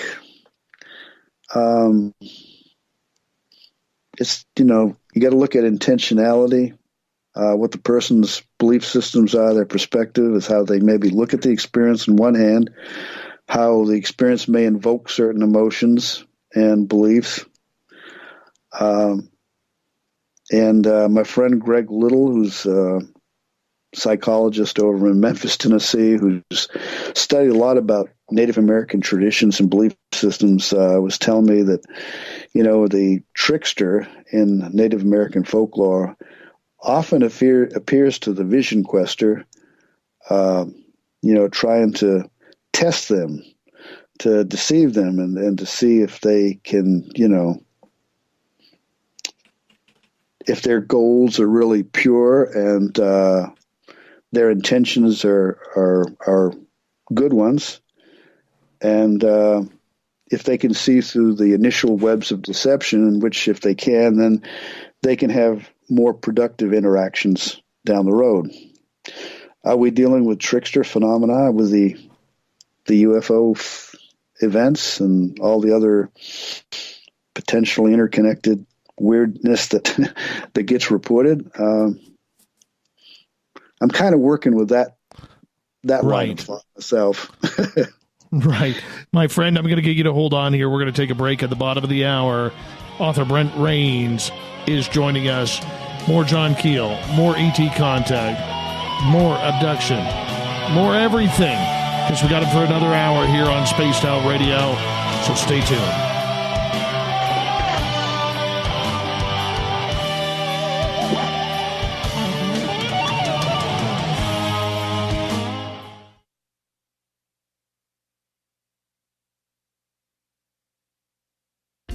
Hey, Spaced Out Radio listeners, it's Dave Scott.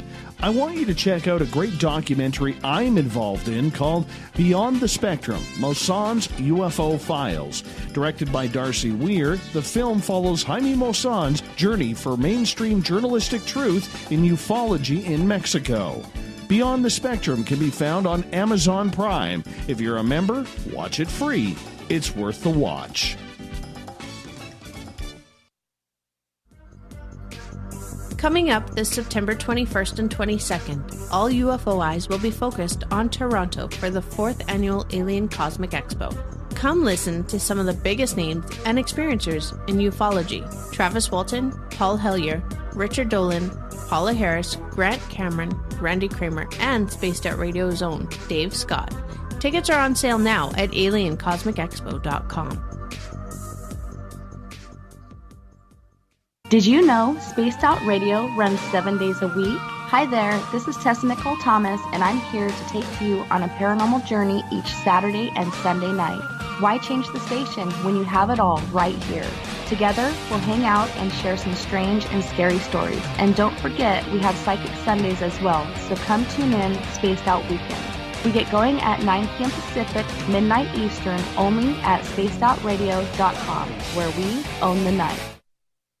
A timepiece is a reflection of who you are, and what better way to show off the real you than with an Escape watch? Escape is a lifestyle brand accessorizing your days and nights. Choose to escape and create the life of discovery that you deserve. Dream, play, unite with your own personalized Escape watch.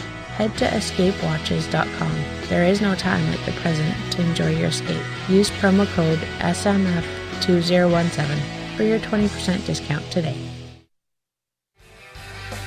From the heartlands of Canada to beards around the world, we know how to take care of you. Fill your follicles with the Mighty Moose Beard Oil. All our oils and balms are handmade and 100% natural ingredients because we care about your beard. And hey, use the promo code SOR2019 and get your Mighty Moose Beard Oil today. You can check us out on our website, mightymoosebeard.com.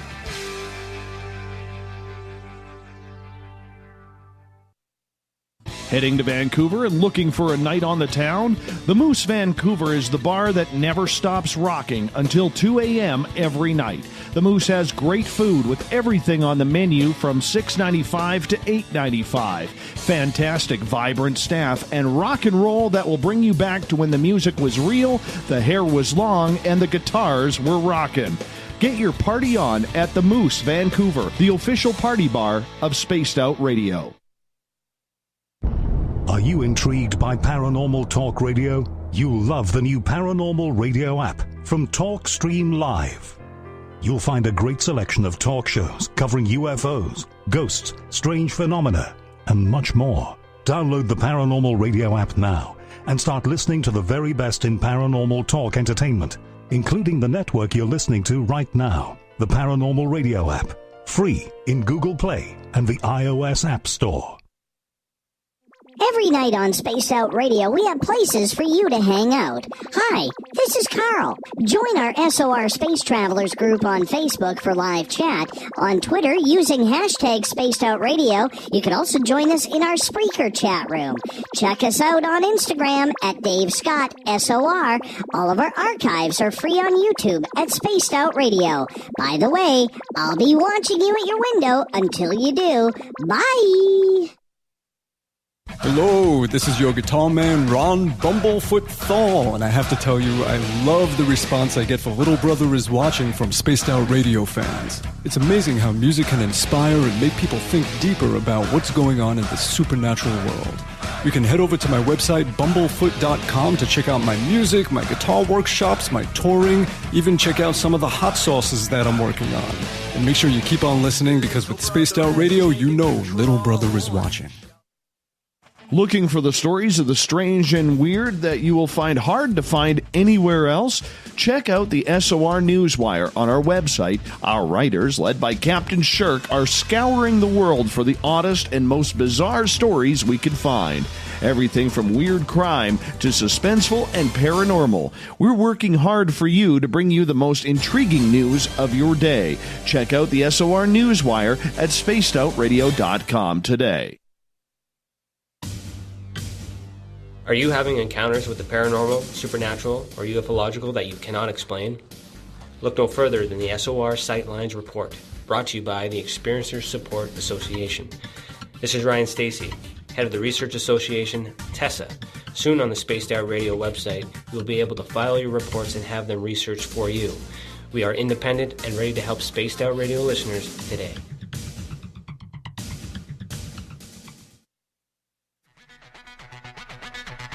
Come get spooked at the 4th Annual Forest Moon Paracon in Cedar Woolley, Washington, Saturday, September 28th. UFOs, ghosts, aliens, Bigfoot. Speakers include Mike Morin and Jason Jordan, R. Keith Andrews, and Dave Scott from Spaced Out Radio, and so much more. There will be workshops and a VIP roundtable. Get early bird tickets now at fmparacon.com.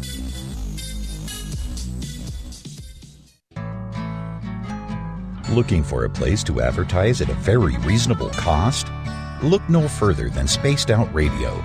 SpacedOutRadio.com has an advertising tab that you can click to check out our daily, weekly, and monthly packages to play on the radio, or our website including social media. From commercial spots to banners, we have it all. Check out our competitive pricing today. Coming soon to our website, spacedoutradio.com, is the SOR Space Travelers Club. For just $5 a month, you can get into a private area on our site where you can hang with other listeners in our chat room, post in our forum, and check out a bunch of exclusive content and store that won't be found anywhere else, including a nightly after-show party with Dave. It's going to be the best $5 a month you're going to spend.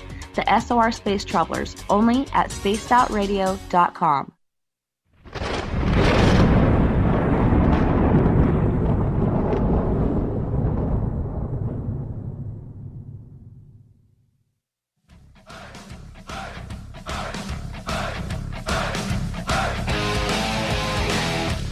We've passed the halfway point of Spaced Out Radio tonight. Thank you so much for joining us. I am your host, Dave Scott, hanging out in SOR headquarters with all of you. No place that I would rather be. Reminder to all of you, if you've missed most of this show and others, you can always go to our YouTube channel, check out our archives for free at youtube.com/Spaced Out Radio. Just do me the favor, hit that subscribe button. Our website is spacedoutradio.com, where you can catch the SOR Newswire, brought to you by Captain Shirk, who puts it all together. Listen to the show live. The Gavinator, who's building our site, will have new features in the next few weeks. Tonight we're talking with author Brent Raynes. We're going all over the world here when it comes to topics, even out of this world. E.T. contact, abductions, John Keel, so much that we have going on. I don't know even where to start right now, Brent. I am just so locked into what you are saying. And by the way, I want to give a shout out this morning to a couple of our favorite Brits who are listening to this show, Puxley and Cinnamon. Thank you for getting up early and joining us this morning, because it's about what? It's about 9 hours difference. So it's about, 6:30 a.m. over there, 6:30 a.m. That's sounds early. about right. That's early, Brent. You know, I always told my friends, the only reason why I get up for anything before 7 o'clock, it better be hockey practice, it better be travel, or it better be making sweet love. One of those three. That's the only reason for me to get up before 7 o'clock in the morning. Oh, pardon me, but the biggest one, I'm going fishing. What about a saucer? What about a saucer landing in your backyard? Well, see, I have had that happen. Well, and but it was at like 10 o'clock at night. No, yeah. I would take fishing over it. It's more Fishing. relaxing. It's fishing. Yeah. It's fishing, not fishy, right? Exactly. But if a UFO came, I would hop on. Not going to lie. I'm not going to lie at all. I would hop on. I would go up to it. If I had that opportunity, and I've replayed this moment thousands of times in my head, when I saw that UFO about 150 yards on the ground away from me back on April 10th of 2014. And I can honestly tell you that if I was given that opportunity again, I would walk up to that craft. I would totally walk up to that craft. I don't know if I would get close enough to touch it. I don't know if I'm that brave, but I would definitely get much, much closer. And I sure as heck would bring out my phone this time and film it. Totally would. I know I'd get blasted on social media calling it a fake and everything. Don't care. I would do it, though, if they'd let me. I don't blame you. I would. I'd be inclined to do whatever I could to find evidence, document it best I could. You know, something like that. I've always wished that I had an opportunity to see something like that up close. Maybe, as they say, kick the fenders. But so far, I've seen some lights that puzzled me, but I haven't seen up close that I consciously remember a craft. But it would be quite an experience, and I'm guessing your first reaction at the time in 2014, maybe you just weren't quite ready and prepared for that, right? No, definitely was not. But I wasn't prepared what happened 5 days later when I met a young lady named Samantha Mowat. Showed her where this incident happened. Previous to that, I'd found out that Samantha, who will be a guest on this show August 1st, by the way. Mm-hmm. And, well, let's just cut to the chase. 25 minutes after I meet this lifelong ET contactee, this beautiful young redheaded lady named Samantha, we walk into a forest. And she goes, "Don't want you to get scared, but I want you to look that way and tell me what you see." And when I turned and looked, there was a 10 to 12 foot extraterrestrial standing there about 200 feet away. Yeah. I think we covered this very interesting story back about 3 years ago when we were doing an interview. It's very, wow. And you've probably had some more experiences since then. It's culminated. I don't know why. Frustrated by it. Hugely frustrated by it. But it's not really my call. Interesting. It's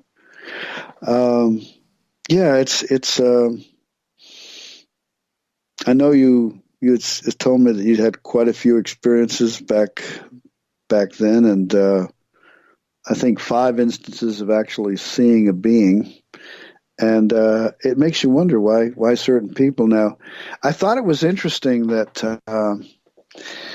I try to follow up on this story as much as I could. That back on November 30th of last year, there actually were 2 medical doctors at a symposium, Space Genetics Symposium at Harvard Medical School.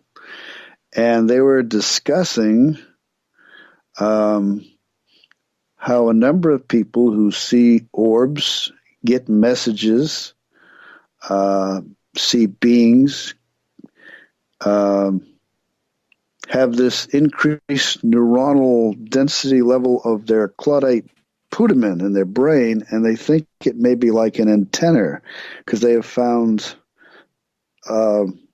a lot of people that have this neuronal density, they call it. And these are people who are largely military, who have had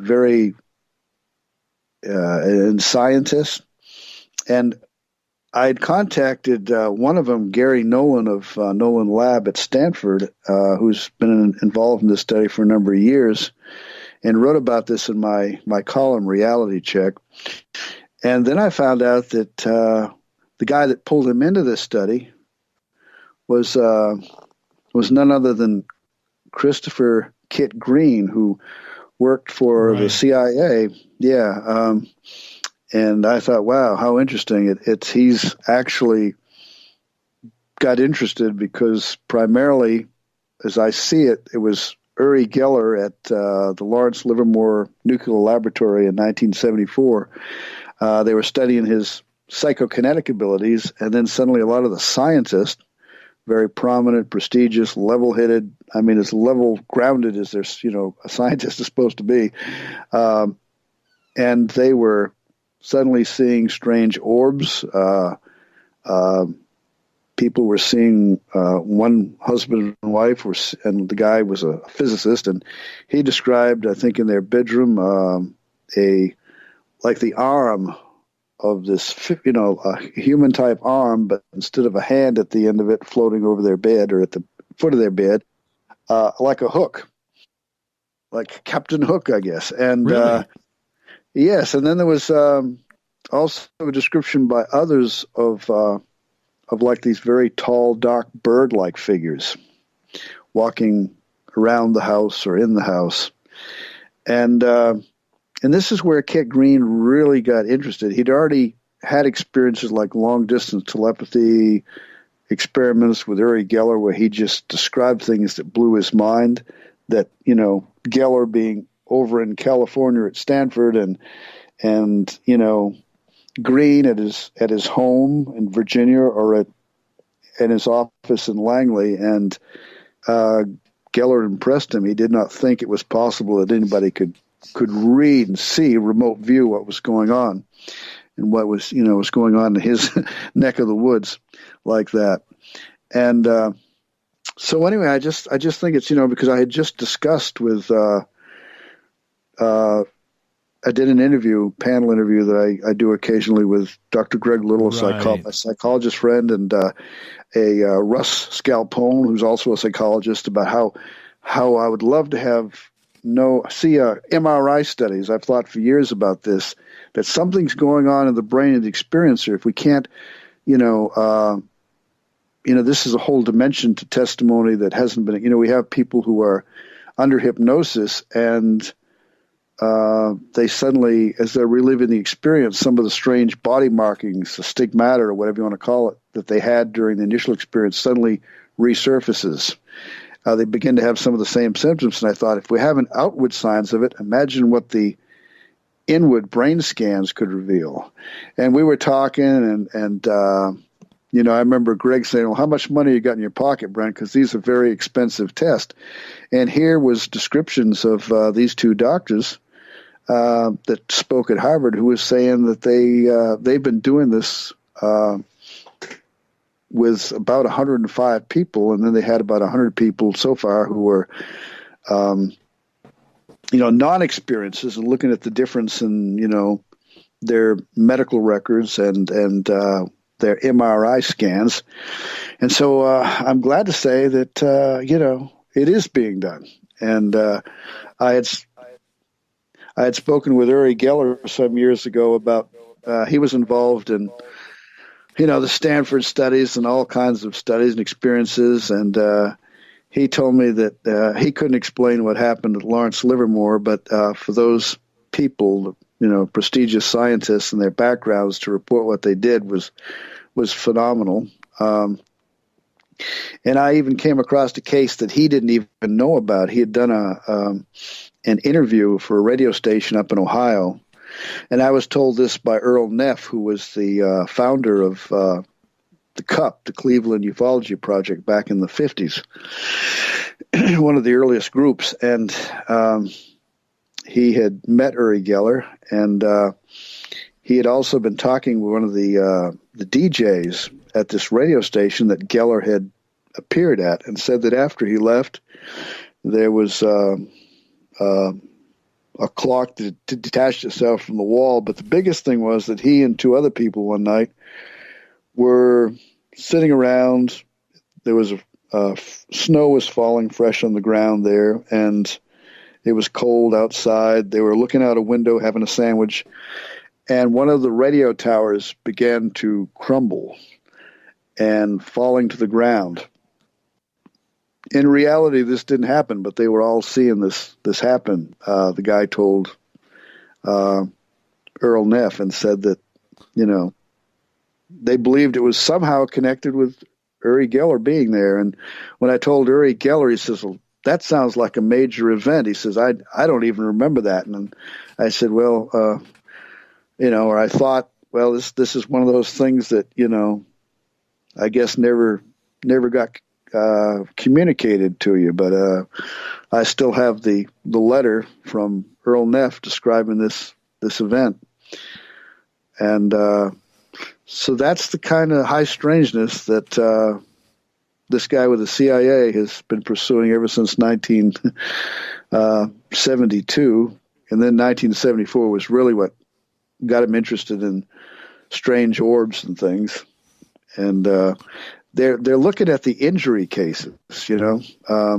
I asked Gary Nolan in correspondence, what about the healing cases? He said, no, we haven't really looked at any of those, but we have cases of people being hit by beams of light. And I mentioned the Corrales Island incident that Valley and Bob Pratt investigated at the mouth of the Amazon in Brazil, where some 30 or so people on this island claimed they were hit by a beam of light from a being or these UFOs. And it created a lot of fear among the population there. And there was a medical doctor on the island who examined some of these people, and there were 2 people who actually died soon after their injuries. And there was Brazilian Air Force that was filming the activity, and there was also American journalist. And Valley wrote that there was actually some American firm, he found out, that went around purchasing all the negatives from the newspaper people who had, taken pictures of the UFOs. And in my interview with Valley some years back, I tried to find out if he ever found out who that was, what American firm, but he apparently hadn't, because he didn't tell me so. But it was interesting that Nolan told me that he and Kit Green and Valley often have met and talked about the Colaris incidents quite a bit. And said, unfortunately, we don't have any blood samples to study. But I don't know why. I would love to know too about the healing cases. There seem to be a lot of those that Free has talked about. But again, the focus is more on the maybe the way they're interpreting the hostile, aggressive. Because a lot of your government people seem to be like with this Tom DeLonge thing. They're interested in the fact that there are the injury cases, and they're concerned about unauthorized activity within our airspace, and that's of superior technology or performance. And maybe it's just trying to get their attention because they have to respond the way they do, I guess. But I'm hoping that eventually a lot of this stuff that's being done, that Nolan and Green and others will release their data like they're talking about, so we can all see it ourselves, because I think it's important. But for now, we just have to kind of wait. But I'm glad to see that Valley, who has been communicating with Green for quite a few years, is working with them, and I feel pretty good about Valley and his involvement. What do you think? Well, I think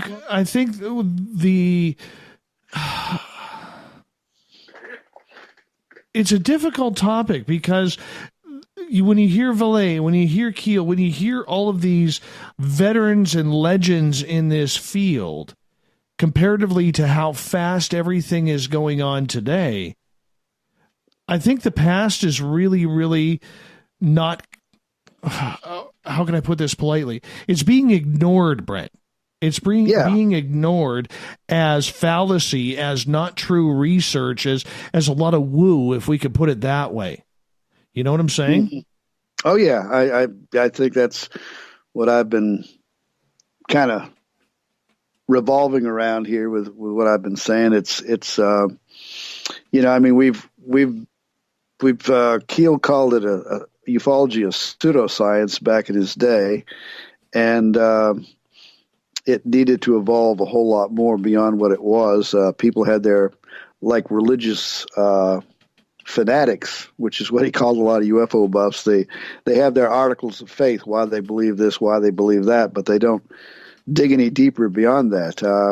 Archaeology believed that the Indian culture only went back to the Clovis barrier, the Clovis culture, some 12,000 years ago. And then down in South America, they discovered, we found evidence that, there was a culture here 17,000 years ago. And then there was one that was older. And then after that, we started finding them in Virginia and places, sites that were older. And someone asked, well, why didn't we notice this earlier before South America discovered this and reported this? And someone said, and I more or less quote paraphrase here, but it goes like this. Well, we were always told it only went to that depth, so we never dug any deeper. So we only kind of look for what we believe is there sometimes, and that's why we need to dig deeper and be more multidisciplinary and just test out these theories and not just go by the surface appearances. We have about 2 minutes before we got to go to break here on Spaced Out Radio. At the top of the hour, Brent Raynes is our guest tonight. Brent, when you are looking at the way ufology is shifting right now, there's a real split in the community. Do you believe it is to raise the fear level? Yeah, there's been a lot of discussion about that, and I know there's some people that have been talking about this a number of years, and it seems to be gaining momentum. That the false flag thing, that there's some government agency, whatever, that's wants to use this as a means to perhaps create this defense establishment in outer space, which is kind of goes along with Trump's decision to have a space force out there, and maybe try to use justification for it for based on evidence UFOs are hostile perspective, and anyway, that's the one of the theories being kicked around. I hope it's not true. I think that we can benefit from some of the millions of dollars that's been allegedly spent on some of these studies, MRI testing of experiences, or the Pentagon investigation, maybe some of these materials that are alleged to be from UFOs, that some kind of fragments or whatever that may be affecting people. I'd like to have an MRI evidence of that. But right now, all we got is just sort of skimming the surface on a lot of that. It's tantalizing. We're waiting for more, and we have to kind of take, unfortunately, a wait and see. But I mean, all of this is, you and I, others people have been researching this stuff a long time. We know that there are people in the military that have had bizarre experiences for years. We know that these sightings, they're just... Brent, I'm going to cut you off right there because we're going to go to break. We got you for another 30 minutes here on Spaced Out Radio. Author Brent Raynes. Stay tuned. I don't know where it's going, but it's going to be a lot of fun coming up in Hour 3 on the Mighty SOR.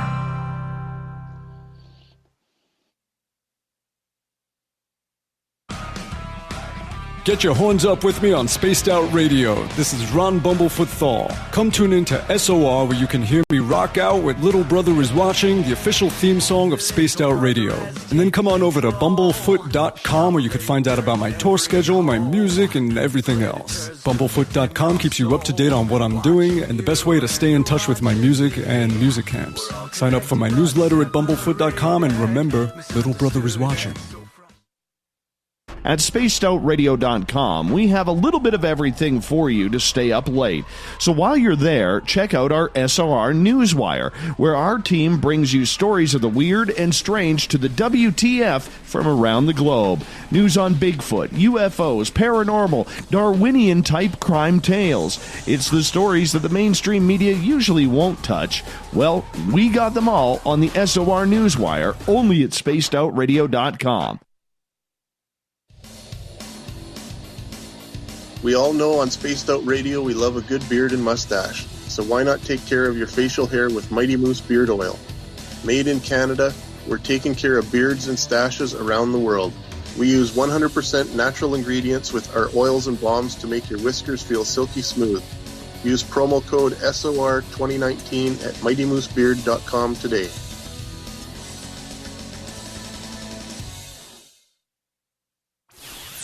out with Spaced Out Radio, where we own the night. This is Carl. You can follow Dave on Twitter at Spaced Out Radio, and during the show, use the hashtag Spaced Out Radio to chat with us live. On Instagram, at Dave Scott SOR. On Facebook, give our page a like, Spaced Out Radio Show. SOR archives are free on YouTube at Spaced Out Radio. Come join us, or I will come join you. See you at your window. Find your escape where time has no limits. It's about living today and cherishing the heritage of yesterday. A spirit of adventure for what is new, with the nostalgia of the past. Your timepiece is a reflection of who you are. Life surrounded by beauty from the world around us to the soul within. EscapeWatches.com. There is no time like the present to enjoy your escape. Use promo code SMF2017 for your 20% discount today. The Call of the Wild is in Vancouver. The Moose Vancouver is one of the hottest bars and restaurants in the city. Open until 2 a.m. nightly, the Moose will rock you like a hurricane all night long. Great food with everything on the menu at $6.95 near the corner of Nelson and Granville. Get your horns up and come rock with us. The Moose Vancouver, the official rocking bar of Spaced Out Radio.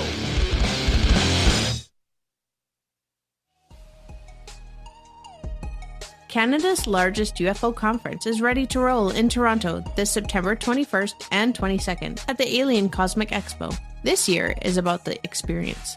Listen to the stories of Dave Scott, Travis Walton, Paula Harris, Grant Cameron, Ryan Stacey, Richard Dolan, Leslie Mitchell-Clark, and more. Get your tickets now at aliencosmicexpo.com.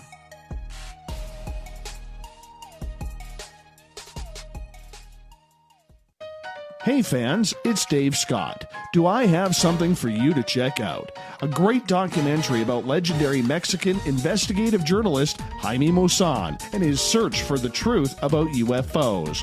Beyond the Spectrum, Maussan's UFO files can be found on Amazon Prime. It's free to watch if you're a member. You might even hear me in it. So check out Beyond the Spectrum, only on Amazon Prime. Visit purpleplates.com today. For over 40 years, the Purple Energy Plates have been delivering amazing results for their many customers. Inspired by the great genius Nikola Tesla, the harmony, healing, and energetic effects of the plates have proven over and over to be beneficial and often miraculous to thousands of customers. Check their site for daily specials and choose from their many energy products. You won't be sorry. Visit them today at purpleplates.com. So, you love talk radio? Then you'll love TalkStreamLive.com. TalkStream Live is always on, 24/7 with the best streaming talk shows. Find your favorite talkers and discover some new ones. It's free, readily available online or on mobile with any smartphone or tablet. Finding your favorite talk shows all in one place has gotten a whole lot easier. Just go to TalkStreamLive.com. Be sure to download the free apps from Google Play or the iTunes App Store. Are you having encounters with the paranormal, supernatural, or ufological that you cannot explain? Look no further than the SOR Sightlines Report, brought to you by the Experiencers Support Association. This is Ryan Stacey, head of the Research Association, TESA. Soon on the Spaced Out Radio website, you'll be able to file your reports and have them researched for you. We are independent and ready to help Spaced Out Radio listeners today.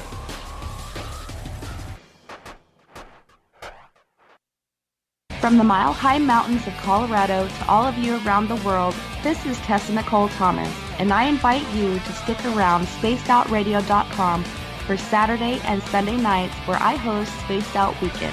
Let me take you on a wild ride of weird and strange topics, from ghosts and ETs to remote viewing, psychic phenomena, and so much more. We get going at 9 p.m. Pacific, midnight Eastern Time on Spaced Out Weekend, where we own the night. On the first Tuesday of every month, I encourage you to come along for a journey with me, Geraldine Orozco, on The Spiritual You. Together, we will take a look at how to access the highest expression of yourself and change your life. Consciousness, ET contact, health, and wellness, we can talk about it all. So come along for a spiritual ride with me, Geraldine Orozco, on The Spiritual You, only on Spaced Out Radio. The freedom to post what you want, when you want. That's the social media freedom you need. Social Media Freedom is the free app in your app store. No need to worry about going to jail or being shadow banned any longer. It's the freedom to say what you feel. The freedom to know Big Brother isn't watching. It's the way social media is supposed to be. Social Media Freedom. It's time to set yourself free. Download from your app store today. We are getting ready to relaunch the SOR Space Travelers Club at spacedoutradio.com. For $5 a month, you can join us for a plethora of features found nowhere else. Hang out in a private chat room during the show and after party. You can check out some exclusive content and a store specifically for you, as well as a private listener forum where you can post your thoughts, stories, and pictures. The SOR Space Travelers Club, coming soon to spacedoutradio.com. Come get spooked at the 4th Annual Forest Moon Paracon in Cedar-Woolley, Washington, Saturday, September 28th. UFOs, ghosts, aliens, Bigfoot. Speakers include Mike Morin and Jason Jordan, R. Keith Andrews, and Dave Scott from Spaced Out Radio, and so much more. There will be workshops and a VIP roundtable. Get early bird tickets now at fmparacon.com.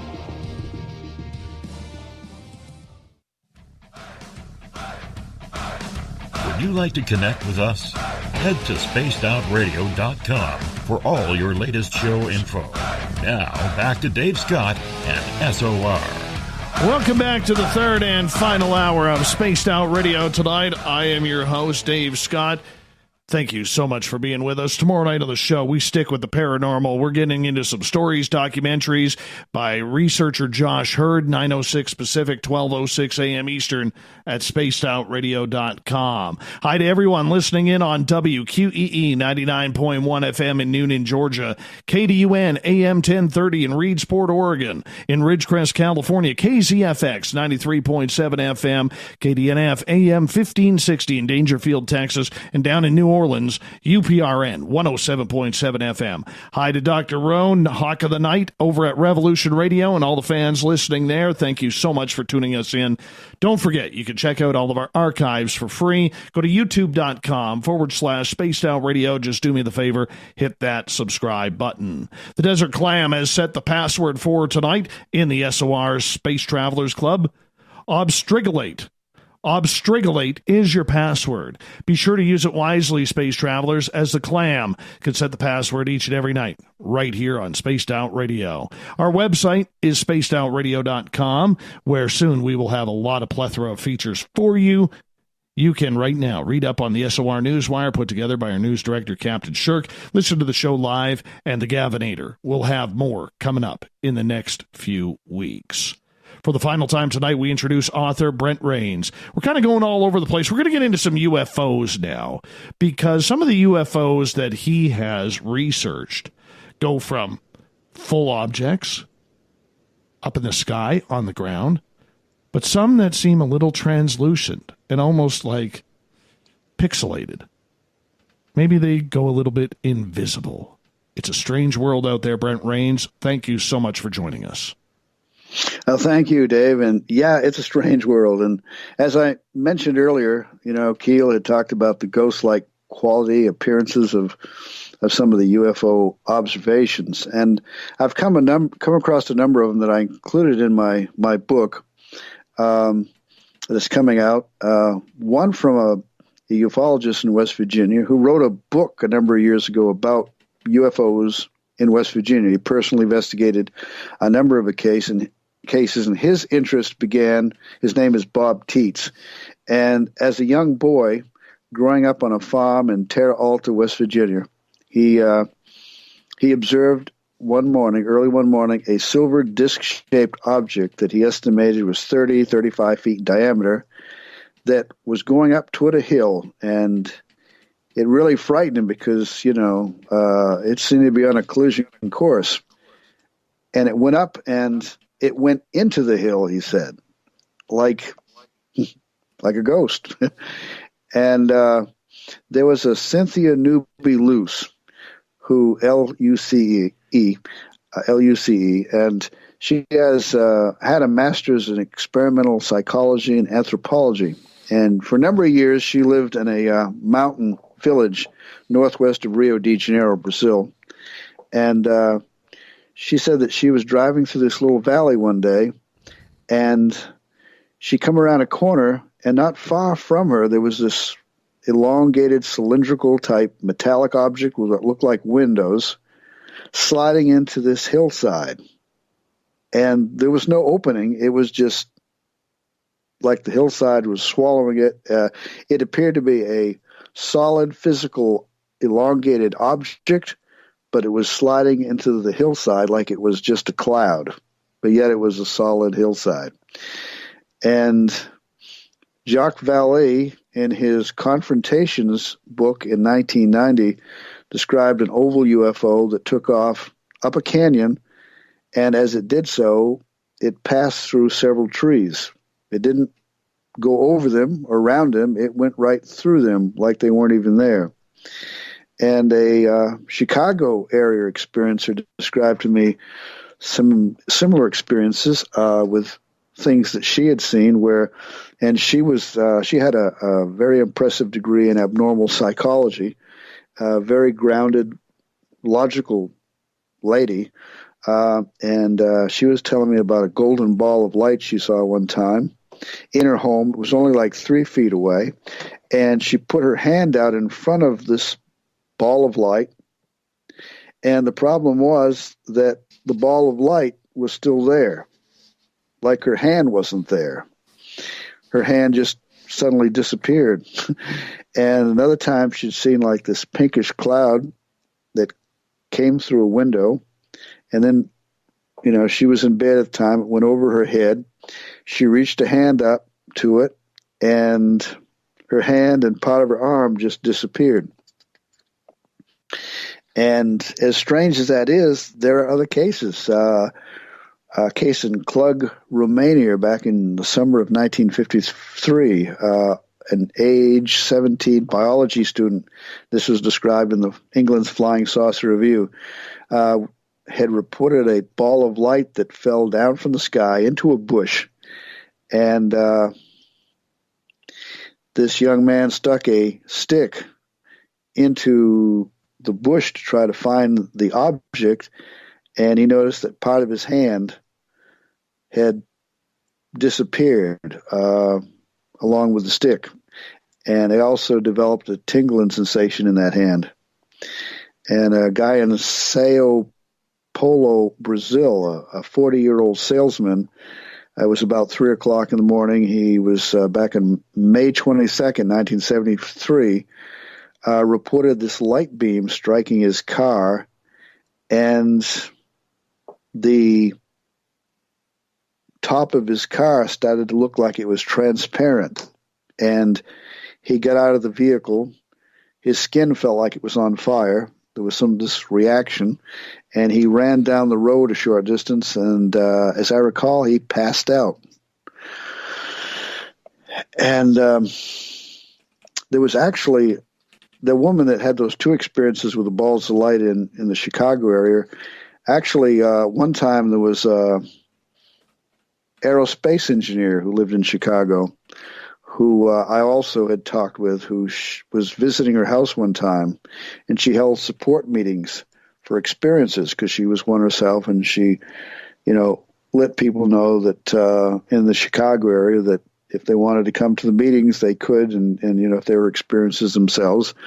So this aerospace engineer came, and one day as the meeting had ended, and there was like this engineer and herself and another lady standing around, and suddenly there was this reaction. She's standing and looking at the man and the woman talking, and suddenly they have this look of surprise on their face, and she looks to her right to the direction they seem to be looking. She doesn't see anything. But they claim that for a few seconds, this doorway appeared, and there was like some light and smoke, it looked like, and a hooded figure. Now, she couldn't see it from where she was, and she should have, but they were seeing it. And she was studying quantum physics and told me that there was something in quantum physics that she thought maybe related to this, that would explain how you can see something from a certain angle that you can't from another angle. Maybe I need to get her to explain that a little more. There was someone down in Alabama that described to me, and again, I got the confirmation from this other guy who was there doing a hypnosis of this experiencer, and I've talked with the experiencer. I've been in touch and talked with the guy who was there at the session, and he was hypnotized, and supposedly he connected with this alien intelligence, and this light appeared. And there was one guy who was there, the hypnotist. They noticed his glasses. He had these kind that in sunlight they turn dark, and suddenly his glasses turned dark. But they all seem to have viewed the light a little bit differently from their individual perspectives. So there are these high strangeness cases that exist, and I think they may be more common than we think. And again, it's like Greg Bishop of L.A., who has his own radio show, Radio Mysterioso or something like that, who's been part of a book called Excluded Middle. And he says a lot of the UFOs are not only stranger than we think, they're stranger than we can think. And it's the kind of stuff that kind of made Keel's head hurt sometimes. There's some real weird anomalies that are reported by credible seeming people, As I say, you got an aerospace engineer, you got a lady with a master's in experimental psychology, anthropology, and another lady who had a background in abnormal psychology, which,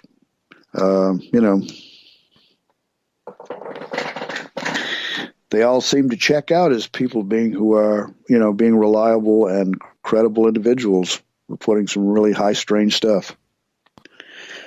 These experiences that people are having and these different types of sightings, I mean, some of them sound so unbelievable unless you have been in their shoes and seen something similar.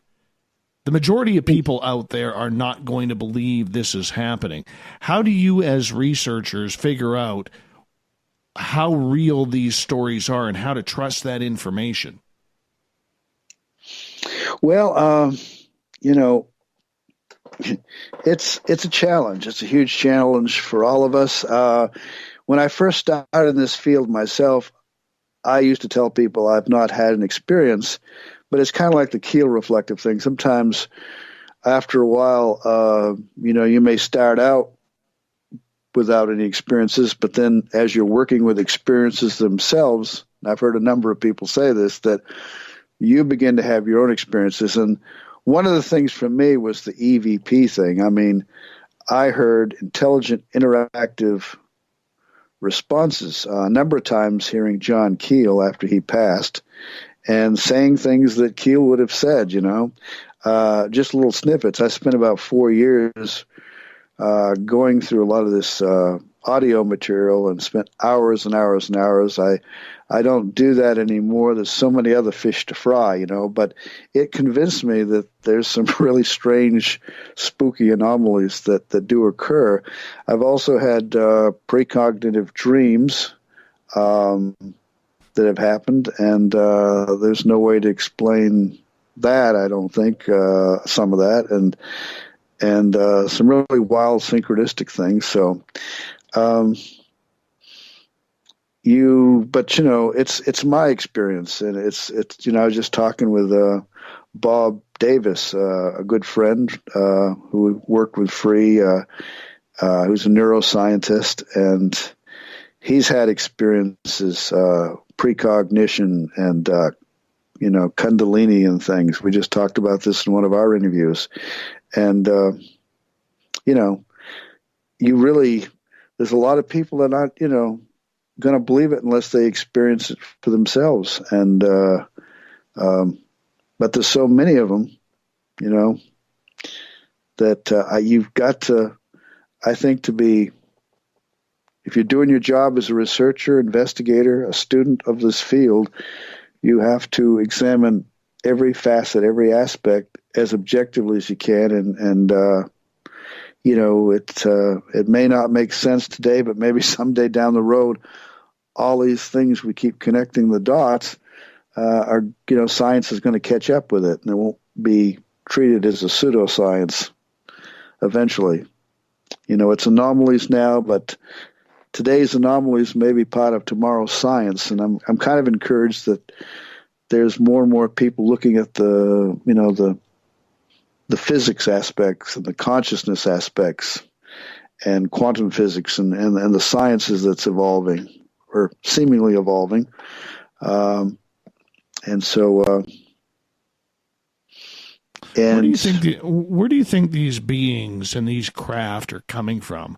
Are they coming from here on Earth? Are they coming from off planet? Where do you think they're coming from? Well, I've recently come up with the idea that, you know, there's so much talk of quantum physics, and it used to be in the old days that we talk, you know, the skeptics would say in the Air Force, well, if they're extraterrestrial, they have to come such vast distances and would take so long. And now with quantum physics, we got particle entanglement. We got talk about wormholes, and so really, whether we're talking extraterrestrial or Earth-based ultra-terrestrial interactive intelligence, there's just something there that seems to be intelligent, interactive, and being able to do superior things with their apparent technology, or they can make us see and perceive things that are, you know, mind-boggling. We have a lot of questions still, but I don't know if it really matters if they're ET or UT. It's happening. It's interactive, and it's been here a long time. I mean, what about those stories of Ezekiel's wheel in the Bible and stories of that nature, and some of these other cultures that have stories of the jinn and the archons and the Native American, you know, star people and so on. And that's a whole another area of interest of these different previous cultural backgrounds. And I've made it a point to talk with some Native Americans. One of the first people back in the 70s was a gentleman who was like a medicine man, Squanahawk Nation, and also claimed to have had contact with alien beings who were actually part of his people's folklore. They call them the Adushkwa, just kind of like the Hopi Indians have the, the beings of their culture, the Kachina, that they also associated with the flying saucers. So this thing, you know, and I got to meet some years back. He's a psychologist who's traveled all over the world to study shamanic cultures and things, and I'm trying to search my memory for his name now. I did an interview with him, but it's been quite a number of years. But he was saying that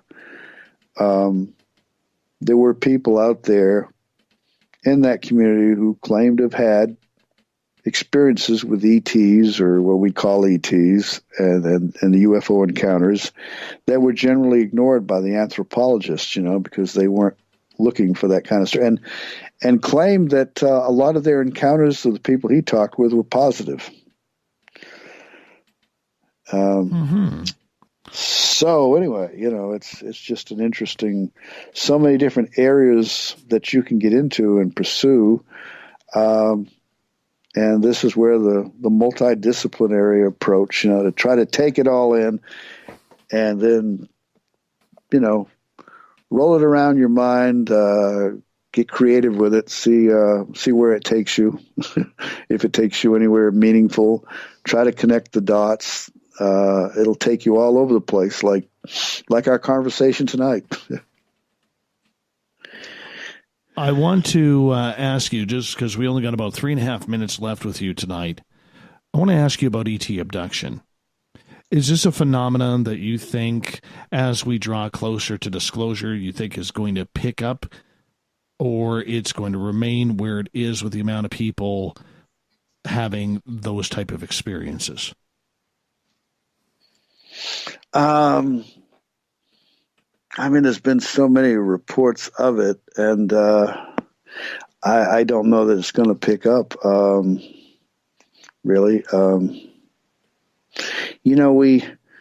It's taken us so many years in the field to really even realize and recognize that these reports of this magnitude exist, and to take seriously the study of them, the abductees, the contactees, the different kind of categories or levels of experience. I just like to kind of call them contact experiences and try to take it all in. But a lot of times we just aren't really connecting and hearing what is going on. It's... there could be certain patterns and things and events going on right now that that the mainstream isn't picking up on, that we're not hearing about. And because a lot of these people don't know where to report their experiences. Mm-hmm. And that's the tough part. Do they even want to? Yeah. A lot of people just having hard enough time just getting by the 9 to 5 and raising a family, and they see what happens to other people, when the media gets involved, and they may not want to talk about that. And I'm, as an investigator, I'm fine if someone wants to tell me their story and doesn't want to get involved with the publicity, just to tell me their experiences and then treat it anonymously. I mean, I'm kind of like the Air Force in the old days. Just give me the facts, nothing but the facts, For sure.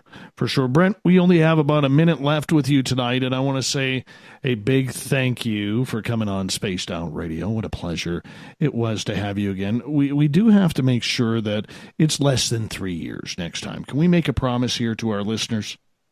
Hey, that sounds good to me, Dave. Perfect. Perfect. I like to get you on my alternate perceptions, one of my interviews sometime in the near future. Yeah, all you got to do is call me. I'm pretty available. I don't have much going on in my life. I live a boring life. I live in a 4-room world here, or a 4-walled room here. So anyways, do me a favor. Tell our friends here where they can find your books. Oh, about 35 seconds.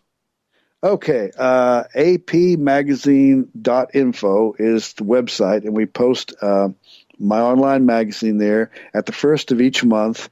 And it's archived. When that month is over, it's archived, and you can go back several years and check out all these different previous issues. We have interviews, we have book reviews, we have lots of different articles, and we have news links. We'll also put a link to this interview on there, and let people who missed us tonight catch up there. So that's it. And of course, my books and my co-editor, Dr. Greg Little, his books are wonderful there. So thank you very much, Dave. Brent, thank you so much. Appreciate your time. Brent Raynes, everybody. Go check out his website. Coming up next, we have the SOR Newswire and the Thought of the Day coming up.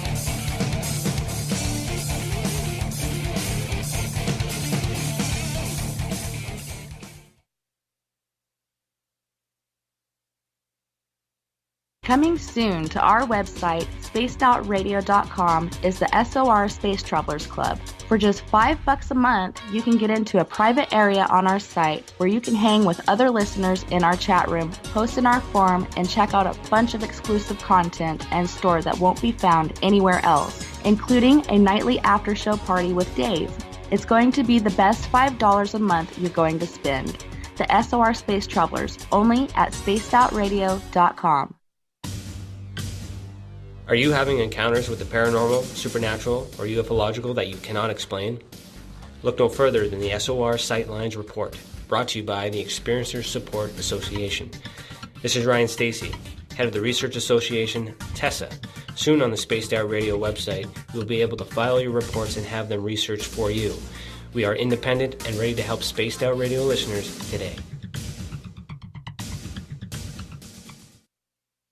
Hello, this is your guitar man, Ron Bumblefoot THAL, and I have to tell you, I love the response I get for Little Brother is Watching from Spaced Out Radio fans. It's amazing how music can inspire and make people think deeper about what's going on in the supernatural world. You can head over to my website, bumblefoot.com, to check out my music, my guitar workshops, my touring, even check out some of the hot sauces that I'm working on. And make sure you keep on listening, because with Spaced Out Radio, you know Little Brother is watching. Hey, Spaced Out Radio listeners, it's Dave Scott. I want you to check out a great documentary I'm involved in called Beyond the Spectrum, Mosson's UFO Files. Directed by Darcy Weir, the film follows Jaime Mosson's journey for mainstream journalistic truth in ufology in Mexico.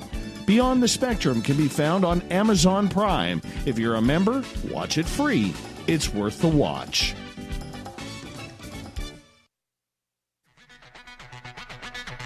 Come get spooked at the 4th Annual Forest Moon Paracon in Cedar Woolley, Washington, Saturday, September 28th. UFOs, ghosts, aliens, Bigfoot. Speakers include Mike Morin and Jason Jordan, R. Keith Andrews, and Dave Scott from Spaced Out Radio, and so much more. There will be workshops and a VIP roundtable. Get early bird tickets now at fmparacon.com.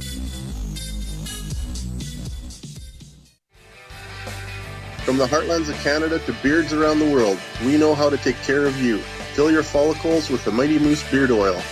All our oils and balms are handmade and 100% natural ingredients because we care about your beard. And hey, use the promo code SOR2019 and get your Mighty Moose Beard Oil today. You can check us out on our website, mightymoosebeard.com.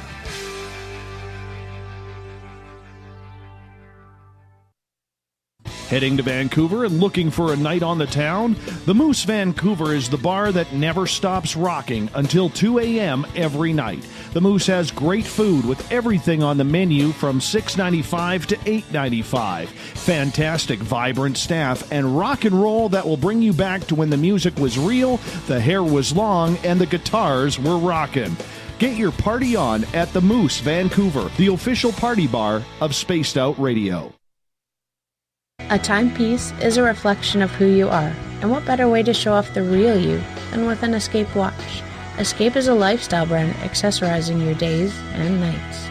Choose to escape and create the life of discovery that you deserve. Dream, play, unite with your own personalized Escape watch. Head to escapewatches.com.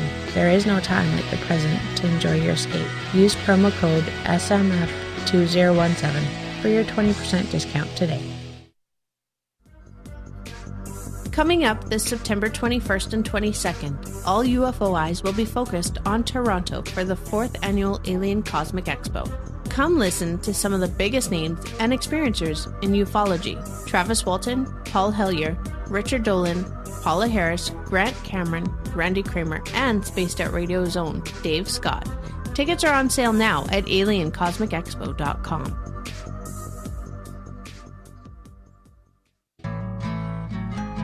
Looking for a place to advertise at a very reasonable cost?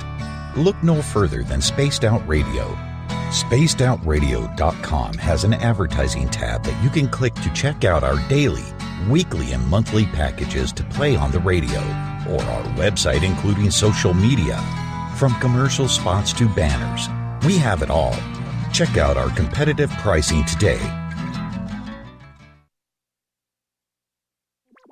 night on Spaced Out Radio, we have places for you to hang out. Hi, this is Carl. Join our SOR Space Travelers group on Facebook for live chat. On Twitter, using hashtag Spaced Out Radio, you can also join us in our Spreaker chat room. Check us out on Instagram at Dave Scott SOR. All of our archives are free on YouTube at Spaced Out Radio. By the way, I'll be watching you at your window until you do. Bye! Did you know Spaced Out Radio runs 7 days a week? Hi there, this is Tessa Nicole Thomas, and I'm here to take you on a paranormal journey each Saturday and Sunday night.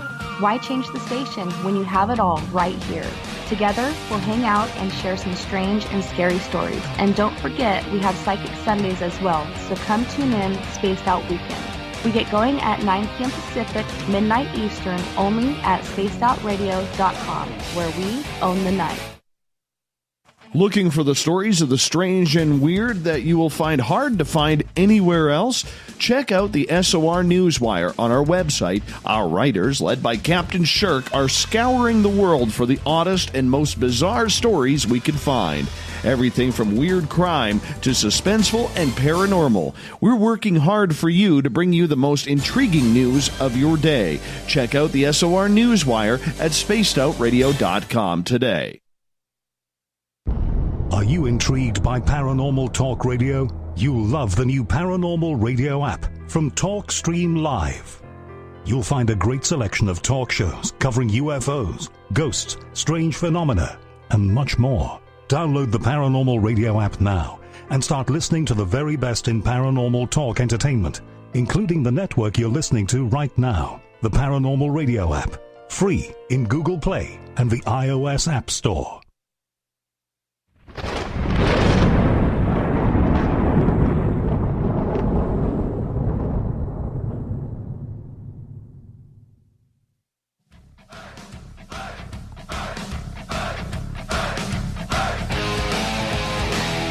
We've rounded third. We're heading for home tonight on Spaced Out Radio. I am your host, Dave Scott, hanging out with all of you as we get to the back end of what we call the mighty SOR.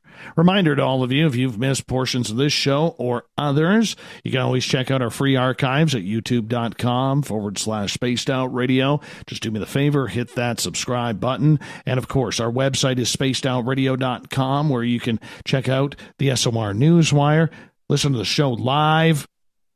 We got more features coming. The Gavinator is working on them, so check on in often, because in the next few weeks, it's all going to come together. Let's get to the thought of the day. Well, not the thought of the day just yet. Let's get to the news, the SOR Newswire, shall we?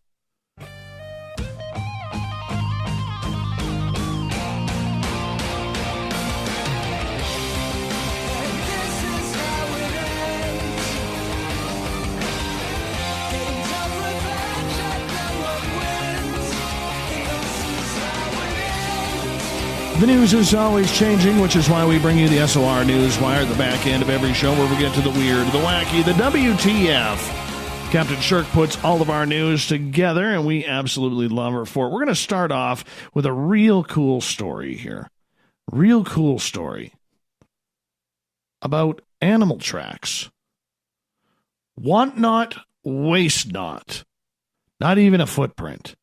Turns out that Asian elephant tracks are serving an important role in the jungles. Why? They are becoming nurseries for frog eggs and tadpoles during the dry seasons in Myanmar, according to a study. Yeah. Some tracks didn't hold much, maybe a soda can's worth of water. According to author David Bickford, biologist at the University of Laverne in California, says sometimes, though, multiple tracks were laid together in strips, hence became more attractive for females to lay their eggs in. In addition to breeding grounds, elephant footprint pools are also refuges for adult frogs. Bickford says that they help link fragmented frog habitats together, which is important for maintaining genetic diversity in the population. Look at that. Big animals like the elephant, helping the wee little froggies.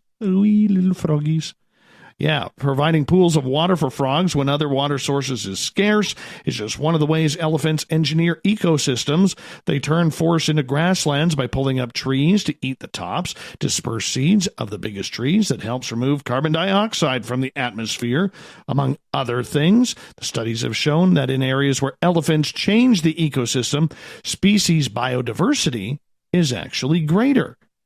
No kidding. You think, we let nature do its job, and it works. But then people kind of get in there and screw it all up. It's amazing how we need science to figure this out. I thank TTSA for that. Many animals, by the way, provide the essential service of creating habitat and housing for other species that might not be available to do it themselves. Some of these homes would be skyscrapers or luxury condos in the human world. Here are some of the other animals that are unwittingly providing homes for their neighbors, like the woodpecker. The nesting activities, drilling holes into trees, even in utility poles by this industrious bird, is pretty cool. I got to tell you, I actually had an exciting moment today. I'm standing outside, got the dogs outside, looking up at my front trees, because I got these big 70 feet tall Douglas fir trees, and I saw two baby woodpeckers, probably like 3 inches long, and here they are hopping around the tree, and they're doing their little peck, peck, peck, like, yeah, just like that. I don't think they were hitting a microphone like my finger is. But it was working for them. It was totally working for them. So that was kind of cute. It was a cute moment. It felt good. Let's head over to Pittsburgh, where death is one of the mysteries of life. We all are going to do it eventually, some sooner than others. But the dreams of patients at Hospice Buffalo in New York State are revealing something incredible. Dr. Christopher Kerr, I'm going to try and get this guy on our show because I want to talk about this. Dr. Christopher Kerr and his team have been documenting dreams or visions of dying patients for years. They found that the dreams are often comforting and make death less scary. Turns out, when we have little time left, many of us see people we miss the most. They've recorded many of the interviews. A man named Horace explained one of his dreams. My wife all of a sudden appeared. A woman named Janine described how vivid they were. She said, I remember seeing every piece of their face. I mean, I know that was my mom and my dad and my uncle and my brother-in-law. She continued, I felt good. It felt good to see some of these people. Patient named Maggie dreamt about her sister who had passed away before her. So I said, Beth, you've got to stay with me, Maggie said. I'm all alone. Stay with me. She says, I can't. Not now. But then her sister gave her another message and said, soon we'll be back. We'll be back together. Now, Dr. Kerr didn't start out as a believer. He's now the chief medical officer at Hospice Buffalo. And when he was first starting out, something happened that opened his mind. He thought a certain patient could live a little longer with IV fluids. So Dr. Kerr said, I walked in and the nurse didn't even look up.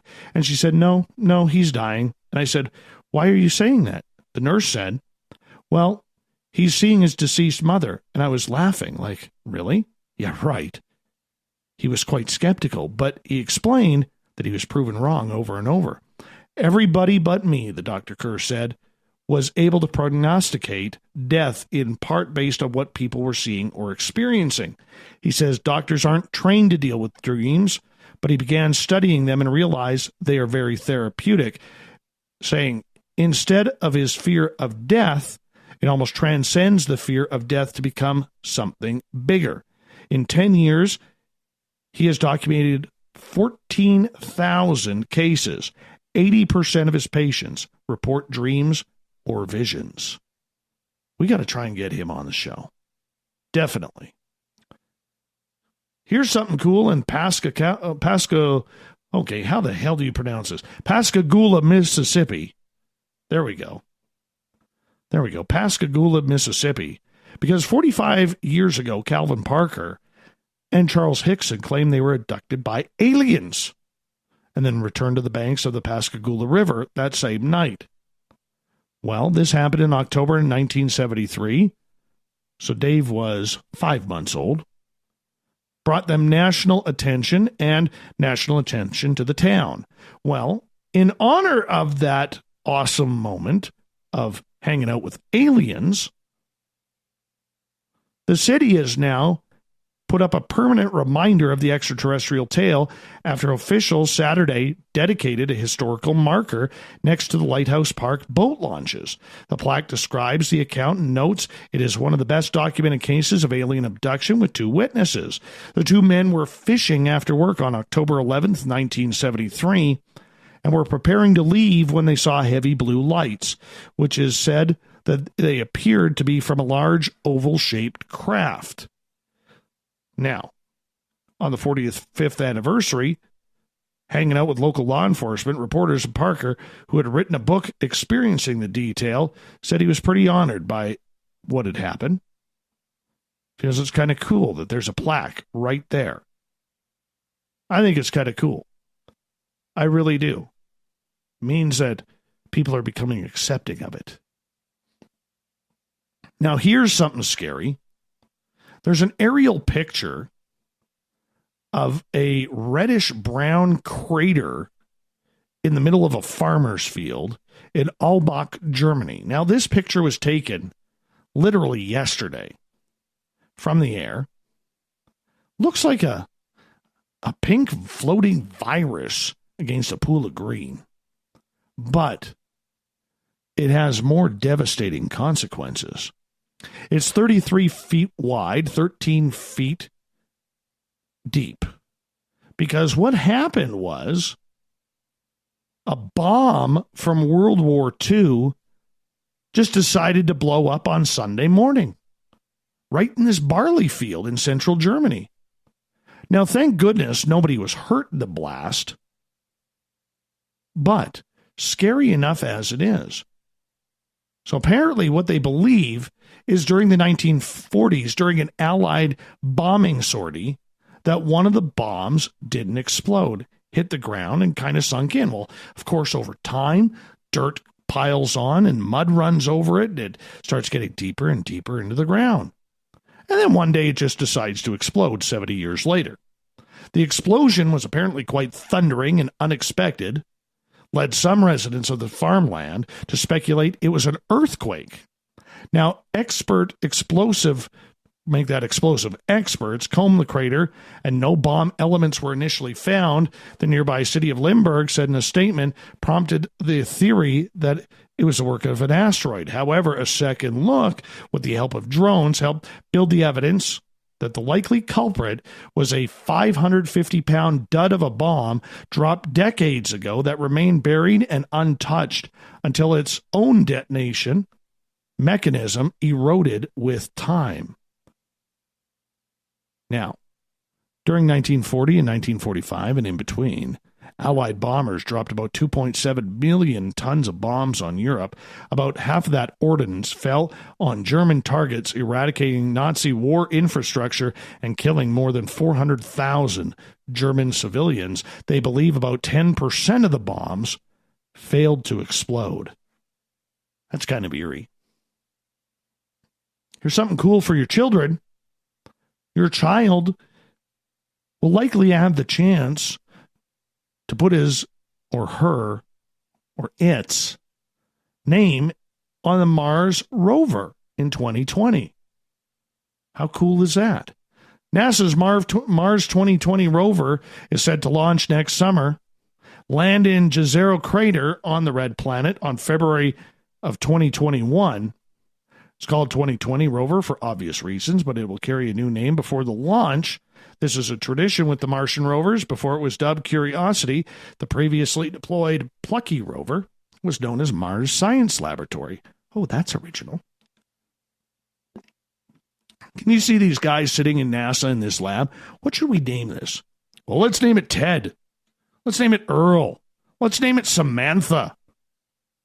No, let's name it Mars Science Laboratory. Well, that's fun. And I bet you they all giggled over a RC Cola over that one. Anyways, This fall, a nationwide Name the Rover contest will launch, allowing children from kindergarten to grade 12 in United States schools only the chance to name the rover. NASA hopes that the contest will inspire interest in science, technology, engineering, and math for students and give them an opportunity to learn more about the science and engineering that allows us to explore space like Mars. I think it's cool. I'm a little upset that they're not allowing Canadians. I mean, they have the Canadarm up there hanging out on the ISS. We've contributed something. Exactly. All right, final story of the night. Miners in Lethbridge, Alberta. Okay, and if you've ever been to Lethbridge, there's literally a gas station, a Tim Hortons, and a hockey rink. That's it. But anyways, these miners who were searching for gemstones found something really cool. Really, really cool. The remains of a gigantic sea creature that lived about 70 million years ago. After discovering the fossils in mid-June, the miners alerted the Royal Tyrrell Museum in Drumheller. Paleontologists, have since identified the specimen as a 20-foot-long mosasaur, a type of marine animal that lived during the age of dinosaurs and went extinct about 66 million years ago. Mosasaurs diversified because it was their own Mosasaur II movement. Well, they diversified into the Cretaceous seas for tens of millions of years and left their remains behind on every continent, including Antarctica. Scientists think the largest mosasaur species grew to be about 50 feet long, and the animal's dominance over the ocean hunters nicknamed it Sea Rex. So this thing was pretty badass. Anyways, they're checking for more. See where it goes. Let's get to the thought of the day, shall we?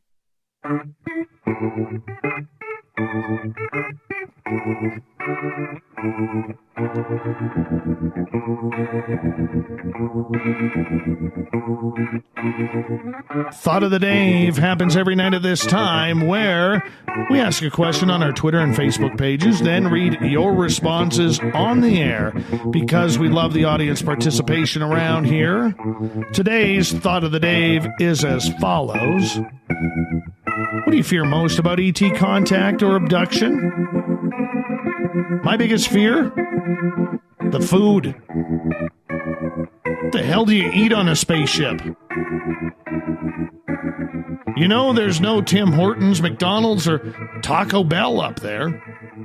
What do you eat? And if they do have a Taco Bell on a spaceship, do they wear the little headset for the drive-thru of the mini spaceships flying on by that they can grab a taco on their way to Earth? This stuff I want to know. Start off with Tom. Other humans taking pot shots. Sandra. Oh, the probe jokes. Did you get Whitleyd? Reverend Keith. Contact with evil, son. Heather. In short, I don't like biopsies. Sleepy. I don't think many of us like biopsies, Heather. That's awesome. Great answer. My voice is getting a little crackly. All right. Sleepy Dave. They will be used to usher in the next big world false flag event, from the words from a retired U.S. Armed Forces or Air Force sergeant who has direct contact with these beings on more than one occasion. I got to talk to that guy. Sleepy Dave. Let's get him on the air. Tim doesn't want any probing. Kevin says they never want to stay and cuddle afterwards. The jerks. Francesca, trigger happy, instant laser death. Oh, come on. They're not from Texas. Kelly and Kelly's beard. The only fear I would have of an alien abduction would be if I woke up and saw Whitley Strieber in the room with me. Would freak me right out, because you know what happens right after that. Ooh, they don't even put on the rubber gloves. Bingo. Sylvia The terrible tests they do on us. Sherry, being eaten or fed to a grazed pet. Dawn's afraid they won't like her. Oh, Dawn, you're pretty. Look at those eyes. Renee, not sure I like either. E.T. may carry germs I don't want. Abduction would be 10 times worse. Let them just keep to the sky and fly around. Brian, I fear the E.T. supporting Justin Trudeau for Prime Minister again. Heck yes. E.T. and unicorns. They're of one. We got to be aware of them. Susan, the probe, of course, or they wouldn't bring me home. William, that humans conduct themselves as they usually do. Shoot first and ask questions later. Nikki, honestly, Dave, for me, it depends on the species. Based on my understanding, certain species are what I consider to be ferocious, monstrous, unrelenting, unmerciful regarding humans. While they are very small few, and can be friendly and benevolent, considerate and open-minded, and gentle and caring, and we like to snuggle over watching fried green tomatoes. I may have added that last part. Lisa, loss of control and or being taken to meet my hybrid children and not being able to take them back with me again. Final word goes to Joe. While on the ship, hanging out with ETs, my biggest fear, running out of Reese's Pieces. That's the thought of the day. Thank you so much to everybody who participated. We'll do it all again tomorrow. We'll read them off at the same time. Big thank you to Captain Shirk for putting our news together at the SOR Newswire, which can be found at spacedoutradio.com. Also, big thanks to author Brent Raynes for coming on in. Been 3 years since we were on the air with him. Definitely going to bring him on again. He was a lot of fun tonight. Very, very knowledgeable man. So we're going to do that soon. Tomorrow night on the show. Documentarian, paranormal researcher Joshua Hurd comes on in. We're going to learn about some documentaries, some spooky ghost stories, how it all ties into his films and what he's trying to project on the paranormal. We're going to have a lot of fun with it. 9:06 Pacific, 12:06 a.m. Eastern, spacedoutradio.com. We got Mr. Ron Bumblefoot THAL rocking in the background with Little Brother is Watching. Bumblefoot is the official music of Spaced Out Radio, rocking us in and out of every single show. Get your horns up for the guitar god himself. Special thanks to everybody listening in at home, in your cars, at work, in our chat rooms, on Twitter at hashtag Spaced Out Radio, wherever you may be. Please remember this show is copyright by Spaced Out Radio and SOR Media Ventures Limited. Thank you so much for telling your friends, doing your part to make us bigger and better every single night. Because together, my friends, we own the night. I will talk to you in 21 hours from now. Mr. Bumblefoot, we need a favor. We need you to take us home. Have a good night, everybody. Get some rest, because we're going to do it all again. And I want you to be here with me. Good night.